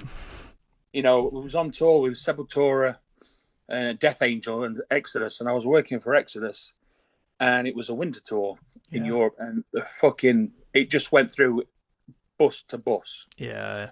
Everyone was sick, and I developed pneumonia. Well, we went to a rock doc I think it was in Berlin, and he did a test. Said, "You've got pneumonia." Well, he gave me the meds for bacterial pneumonia. Okay. And I did the course. I still felt fucked. I got home, I could barely breathe, let alone walk. I was like, ugh. Yeah. So I went to hospital, and that's when they quarantined me. I'd got viral pneumonia. Fucking hell. So if you look at me playing, on the Escape to the Void, look at my face. You can see I'm gasping for air. Yeah. And I was like, "Fucking don't pass out! Don't pass out!" I'll have to check that out, because I just was so surprised that you took the time to respond. For the entire tour, I kept like harassing Andreas. Schizophrenia, escape to the void, escape to the void. Yeah. He's like, "Do you know it?" I was like, "Please." Yeah. Anyway, so I ended up jamming. There's another story. It wasn't filmed. I ended up jamming "Slaves of Pain" with Andreas in soundcheck one time in Germany. I think it was at Leipzig, Hellraiser Club. Because he was like, "Oh, get on the kit." And Eloy wasn't around. Yeah. I think he was working out or doing something or eating. And it's like, so what do you know? It's like, let's do Slaves of Pain. Yeah. That's actually a song, Andreas' song from his old band before he joined Sepultura. Really? Yeah. Yeah, and they reworked it into a Sept song. But I played Slaves of Pain with Andreas. Yeah. It wasn't filmed. And then I think it was my my A&R rep from Peisty, because Eloy was a Peisty artist as well, and we were playing in Z7 in Switzerland. Yeah. And the Peisty office is in Knoxville, which is not so far away. So he came down and filmed it. Yeah. And if you look, you can see I'm struggling to breathe. Slaves of Pain has one of my favorite Igor parts ever, which is this and then he goes over onto the right, and it's so good. Yeah, I love it. I love that album. That when they opened up with Primitive Future, for the Marquee in '89, it fucking blew my mind. It's a surprising opener, that too. Yeah. See, we thought, it's gonna be all atmospheric and the lights will go down, and then we'll get the Beneath the Remains intro. Yes. And we'll come on and yeah. But no, it was Primitive Future. They come on with the feedback, the cymbal swell, and then he just introduced them, and it just went off. There's one of the later reissues of Beneath the Remains has a live show bonus. I think it might open with Primitive Future. I must look that up, but it was probably from that tour then. It probably would have been, No, well, fuck it. If you ever get talking to Igor and you want to put a good word in for him, because I'm determined. I will do, yeah. I'm determined to get talking to him at some stage, and I know he doesn't do a big pile of things like this, but I don't want to get into all of the, the split and I'm not interested in any of. I think that's why he kind of avoids it, because of course everybody wants the scoop, don't they? Yeah. I just want to talk to that cat about drums, All right, Nick, we're going to wrap things up. Thanks again very much for your time, as always. You're more than welcome, Paul. Yeah, Thank you very much. Love pleasure talking to you, and yes, likewise. But we're going to wrap things up with 3 stupid quick-fire questions. Your answers can be as long or short as you like. Number 1, Exorcist 1 or Exorcist 3? Exorcist 1 and then Exorcist 3, number 2. Okay, yes, that's fine. Exorcist 2 is a pile of dog shit. Carl Sanders, I asked him Exorcist 1 or Exorcist 3, and he said Exorcist 2 because he likes the desert stuff. And I was right. Like, yeah, go figure, yeah. I don't like... Have you seen the remake? I've seen none of the remakes. No, I wouldn't touch them, to be honest with you. No.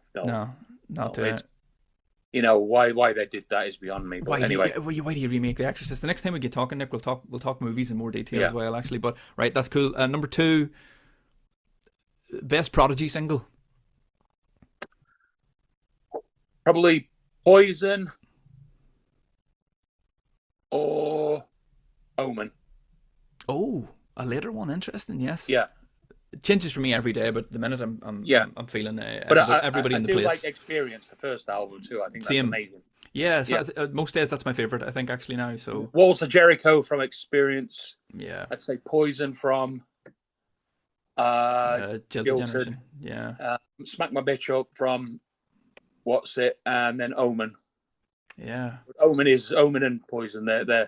They're the ones that get blasted at Barker Towers quite a lot. Brilliant in-depth answer. And then last of all, best Napalm album. Oh shit! Oh, that's like naming a best Slayer album. Yeah. There's more than one. I'll give you the rundown. I love From Enslavement. Mm-hmm. I love Mentally Murdered. Utopia is very much a firm favourite. Yeah, that album's on constant rotation here. I love Fear Emptiness. Yes. I love Enemy of the Music Industry. Yeah. New Business. That's amazing. Fucking right. And I love the covers albums too. Yeah, the first one in particular. The Leaders. Leaders. Yeah. That, and also Messiah from the second one, the Hellhammer cover. Yeah. That blows me away. You know. Yeah. And I love the old school Barney vocals, not so much the new kind of style that he's incorporated. You prefer the Cam Lee Barney era? Absolutely, sort of? Yeah. Cam Lee wipeouts on Utopia Banished. Yes. Yeah, that gives me the horn. And I always tell Shane constantly, like, why don't you get him to do Cam Lee wipeouts anymore? It's like, oh, he won't do them. Nah. He's past that. Just keep pushing, like, man. It should have been contractual. Do it for the kids. Yeah, get it in the contract. Yeah. When he came back in '97 or whenever it was, it's like, right, we'll have you back on one condition. I'll tell you a quick funny story. Actually, do it. Yeah. I was on tour with him we were in Spain when I was teching for him, and fucking hell, it was in the middle of the night, about 3 a.m, and we're in the middle of fucking nowhere. We stop at this gas station, this petrol station, and I think we're in the desert somewhere. You know where the Sergio Leone used to shoot all of the spaghetti westerns. Mm-hmm. You know, a beautiful part of Spain. Almeria. The person who was working night shift was a metalhead. Oh yeah. And Napalm Death, and you know, he's in Cradle of Filth. Oh, Cradle of Filth. And so I remember Barn got on the microphone. You know, the forecourt mic, and I go, "Do a wipeout, Barn." It was fucking golden. He could never do. This was before cell phones, camera phones, and God, I wish I would have got that on recorder, because it was hilarious. We were all dying. Yeah, I guess you would have had to have been there, but you know, to get him on the. But that had to be the last one, Nick. You see, there's never any top on that. You see, so Spanish forecourt wipeout. A Cam Lee wipeout over the forecourt PA, and you could hear the PA crackling and distorting. It was brilliant. Oh man. Brilliant. Right. Well, I'll let you go. Thank you again for your time. Thank you, Paul. It's been an absolute pleasure, mate. And anytime you want to shoot the shit, you know, just let me know. 100% I will. And listen, we'll do more of these because I think this went pretty well. And the commentary thing, you know, at some stage, if I can, we've got, like, this has been reissued recently as well. Yes. Yeah, we can do that. We could get Shane on board as well. We could do like a two-hander or something. You know what I mean? The sky's the limit. But Nick, as always, we're thinking of you. People, get to the GoFundMe. The details below. You saw the details earlier. Take a look at the BlastFest page. It's all linked. Everything's linked below. But it's all part of the body of the video too. So it's no missing it. And Nick, man, thank you again, and good to see you looking so well, and I'll see you again, brother, all right? Thank you. It's been a pleasure, Paul. Cheers. Cheers, Nick. See ya. Nice one. So you've made it this far. That's from Resident Evil 2. What a chat. What a great man to spend that much time with. And the vampire commentary, I'm sure you'll agree, it's just... Like, I mean, for me, it was a dream come true. An actual dream. I dreamt this. I dreamt that this happened years ago. I dreamt that I would ask Nick Parker to do a DVD commentary with me. And then I chased him for months and months and months. And, you know, as he details at the top of this video, there's a reason why he couldn't get back to me. And again, GoFundMe is still live, and I'm pushing it, and I'm pushing it, and I'm pushing it. Send him a quid, send him a fiver, send him 10. Take a look at what some of the other cats have been sending him. There's some serious donations going on there, but like, this is a guy that has earned our help. And, you know, you're probably, if you've got this far, it's because you love Nick, so show him some love. Similarly, I'm now about to present my interview with Kate and Phil, the organisers of Barker's BlastFest, who I just wanted to give a plug to as well, because they're kind of pushing the same agenda as me, which is help Nick Parker.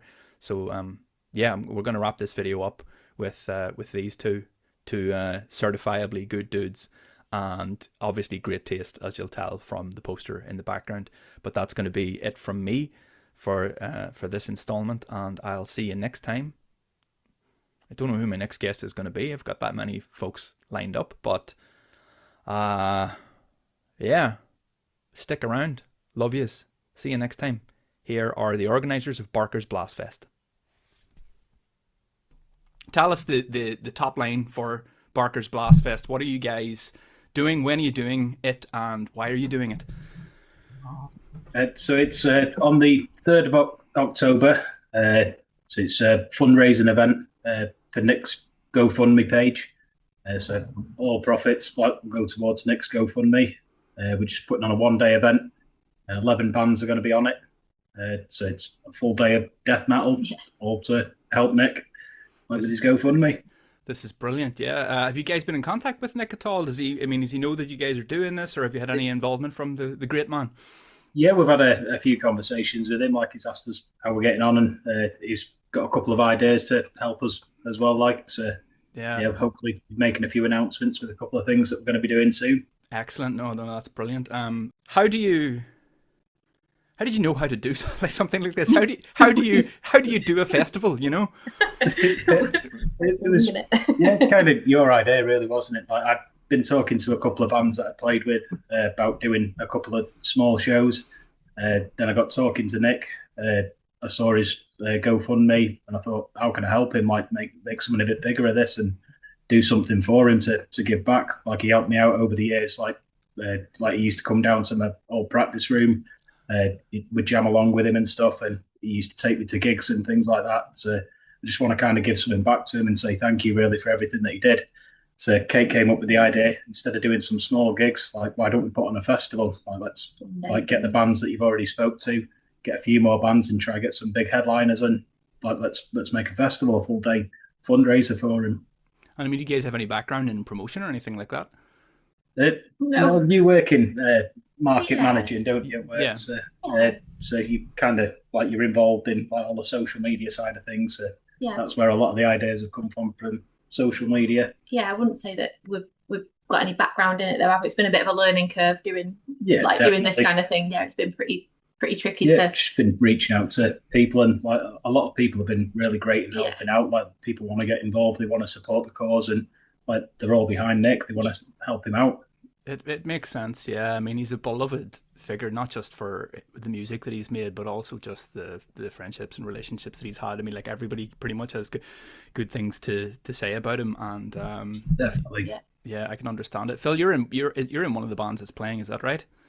Yeah, so I play bass for Absolution. Nice one. And how long have you been doing that? So I joined them. It was like November last year. Okay, so it's not been too long. I was in Scalexin before that, but then kind of not doing anything really with that band at the moment. So I was looking for a band. They were looking for a bassist, so I joined them. Easy fit, yeah. Yeah, definitely, and yeah, it's been great. Like, they're well up for doing the gig, and yeah, it's been a great help. Like, we've managed to meet a few other bands that have been up for joining us and doing it as well. Brilliant. Would you say that the lineup is is finalised, or is there space for? I mean, you've alluded to some announcements being made there, but is there space for any groups on that bill, or how set in stone are things? So at the minute, we've got one more announcement that we'll be making like in about a week's time. Good. So looking forward to that one, and then all depending on ticket sales, like we might end up like extending the hours then, but it all just depends on how sales go, really. Yeah, I suppose so. We're looking at maybe putting on a bit of an after party and like seeing how it goes, really, if it develops now. But at the minute, it is looking like it's set. The lineup is set now. No, I mean, it's a great lineup. I mean, do you want to tell us what the bands are? I mean, of course, everybody. I'm going to put all of the relevant links in the description for the video. But yeah, I mean, what's the full lineup? The reason I'm asking is because there's one of the names on the poster I can't read, which is sort of a given for death metal groups, which is pretty good. Yeah, I believe so. Yeah. Deliberate miscarriage. Oh well, that's maybe a good reason for not having that one so legible, isn't it? Yeah. Yeah, really nice bunch of guys as well. Yeah, they sound pretty brutal. Like the music is brutal. They're just really nice guys, and they play really good death metal. Yeah. So we got talking to those guys through getting Desecration as the headliner. So so Charlie's playing bass for Deliberate Miscarriage and for Desecration as well. Yeah. But it's just such a for us to be talking so civilized and using those two words. It's just, I'm sorry. Like, I've been listening to this music for like nearly 30 years, but you never get over certain certain things you can never be desensitized to. No, that's brilliant. And Malediction's playing as well, I believe.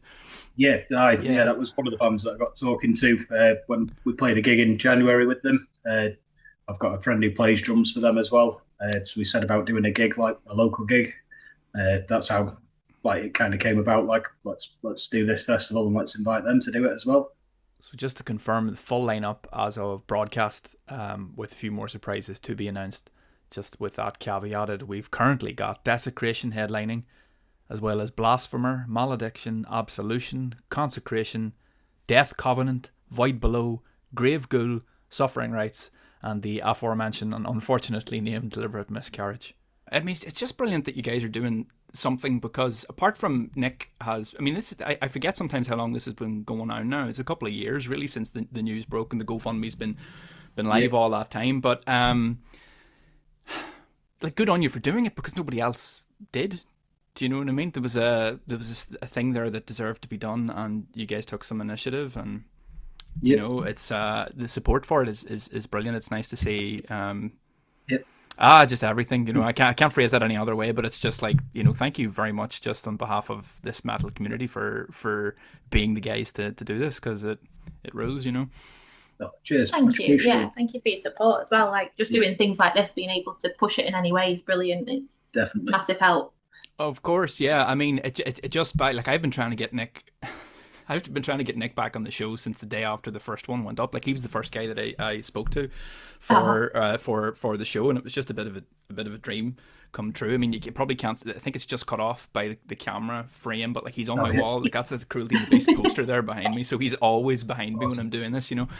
But I mean, we spoke for I think it was over 3 hours, and you know, it was only got cut off because his tablet ran out of battery, and I was like, I've got 2 or 3 questions left, maybe 4, 5, 6, 7, 8, 9, 10. The next day I was like, when are you coming back? So I pitched an idea for him, which hopefully will constitute the body of this episode of the show. So that's been our excuse for getting this done. But you know, obviously, yeah, the more eyeballs we can get towards your thing, the better. Like, can I just ask as well, how did you guys get it? Like, where did you first come across Nick's music? So I bumped into a couple of times. I think he was tour managing. I think it might have been Deicide. So this must have been like around like 2004, something like that. Mm-hmm. Got talking to him, bumped into him a couple of times at these gigs, and then realised we lived in the same town. Okay. Yeah, so we didn't live too far away from each other, and he ended up coming down to practice, and ended up jamming with us a couple of times, and then. When he was, he ended up going through a divorce with his partner, and he was looking for somewhere to move into. I was looking to move out from my parents, so we ended up house sharing. Oh, okay. So, yeah, ended up living with him for about 2.5 years, I think it was. Like, he was away on tour quite a lot at that time, but every time he come back, like, it was always like we get to hang out. Like he'd come down to the practice room, we jammed some tracks together. It was always like really good when he came home.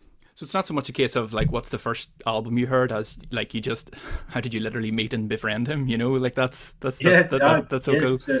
I think it was like it just finished with Dimmu, but I'd watched a few videos of him. Like I went to Wacken in 2004. Yeah, I'd been watching like the footage of like all the previous years, and like I saw Dimmu play, and watching Nick play with Dimmu like blew me away. Like he's a phenomenal drummer, and then getting to bump into him and then meet him, like it was a bit of a mind blowing experience. Like I've had dreams like that. Yeah, it's just. You know, just running into people. It did happen to me once. I met Michael Ackerfeld from Opeth one time when I was in a music shop in Belfast buying a snare drum, and they were playing that night, and I had decided not to go because their latest album had come out and I wasn't that big a fan of it, and so I had to be like, see you at the show later, and I was like, I wasn't at the show, but I was like, you guys rule, but like, what do you say? You know, I'm not so fond of the new one. It's grown on me over time, but that was an awkward moment. Like, but tickets are live now. It's £40 per ticket, and that's all fees included. Yeah, thought we'd just bundle everything in, so what you see is like that's the price. Yeah. Like, and for that you get the 11 bands and all day of death metal. And hopefully we can make an after party of it as well. Nice one. You're gonna have merch and stuff like that as well. Planning on doing some merch as well. We've been speaking to Dirty Herd about doing some live printing as well, so we'll be able to see how the shirts are made as well. Like, so setting up a little area, having live printing going on. That's a good idea. Yeah, I've got the first shirt I ever designed for myself was a Nick Barker Cradle of Filth t-shirt. Which I don't know why I didn't wear it for this, but like, I just thought like that's the guy that should be on the front of more than 0 t-shirts. So I took his cruelty shot, you know, the one with him kind of hugging the looks like a cross or a tree or something, and he's got that on the shirt. So every time I wear that thing out in public, you kind of have this dream that someone's going to come up and go, "Did you design that yourself? Nick Barker's a legend," and it's never happened. So, but anyway, yes, not yet. No, this time yet. Well, folks, last thing, probably not so important, but that's not a Land of the Dead specific poster behind you? No, it's Weekend of the Dead. So it was like all the Romero dead films, like all together. Well, yeah, because you get Big Daddy in the center there, which is pretty cool. It is the 20th anniversary Land of the Dead, and then it's got you still got like some other like it's all the Romeros. It's a big festival that's in Manchester about George Romero. Yeah, that's good. That's cool as fuck. Yeah, Romero, big hero of mine. Like so. Nice one, front and center. Do you know, when we were on the same wavelength here, people, I like to think that the people that are watching this have already established a certain amount of, you know, shared interests with people in the comments and stuff. So, guys, listen, I'll get everything linked, and I appreciate both of you just taking the time, not just to talk to me, but to do this in general. And it's just great. So, thanks on behalf of a whole bunch of us. Kate, not Jane, and Phil, not Philip, and it's cool. And listen, I'm hoping to get over at some stage. So if that comes to pass, then I guess we'll be able to say hello and have a drink too. You know. Absolutely, yeah. Awesome, definitely. Cool. Come over in October. I will indeed. All right, folks. Listen, thanks very much. Awesome. All the best to you. Thank you. Cheers. See you again. Cheers. Bye. Bye. Bye.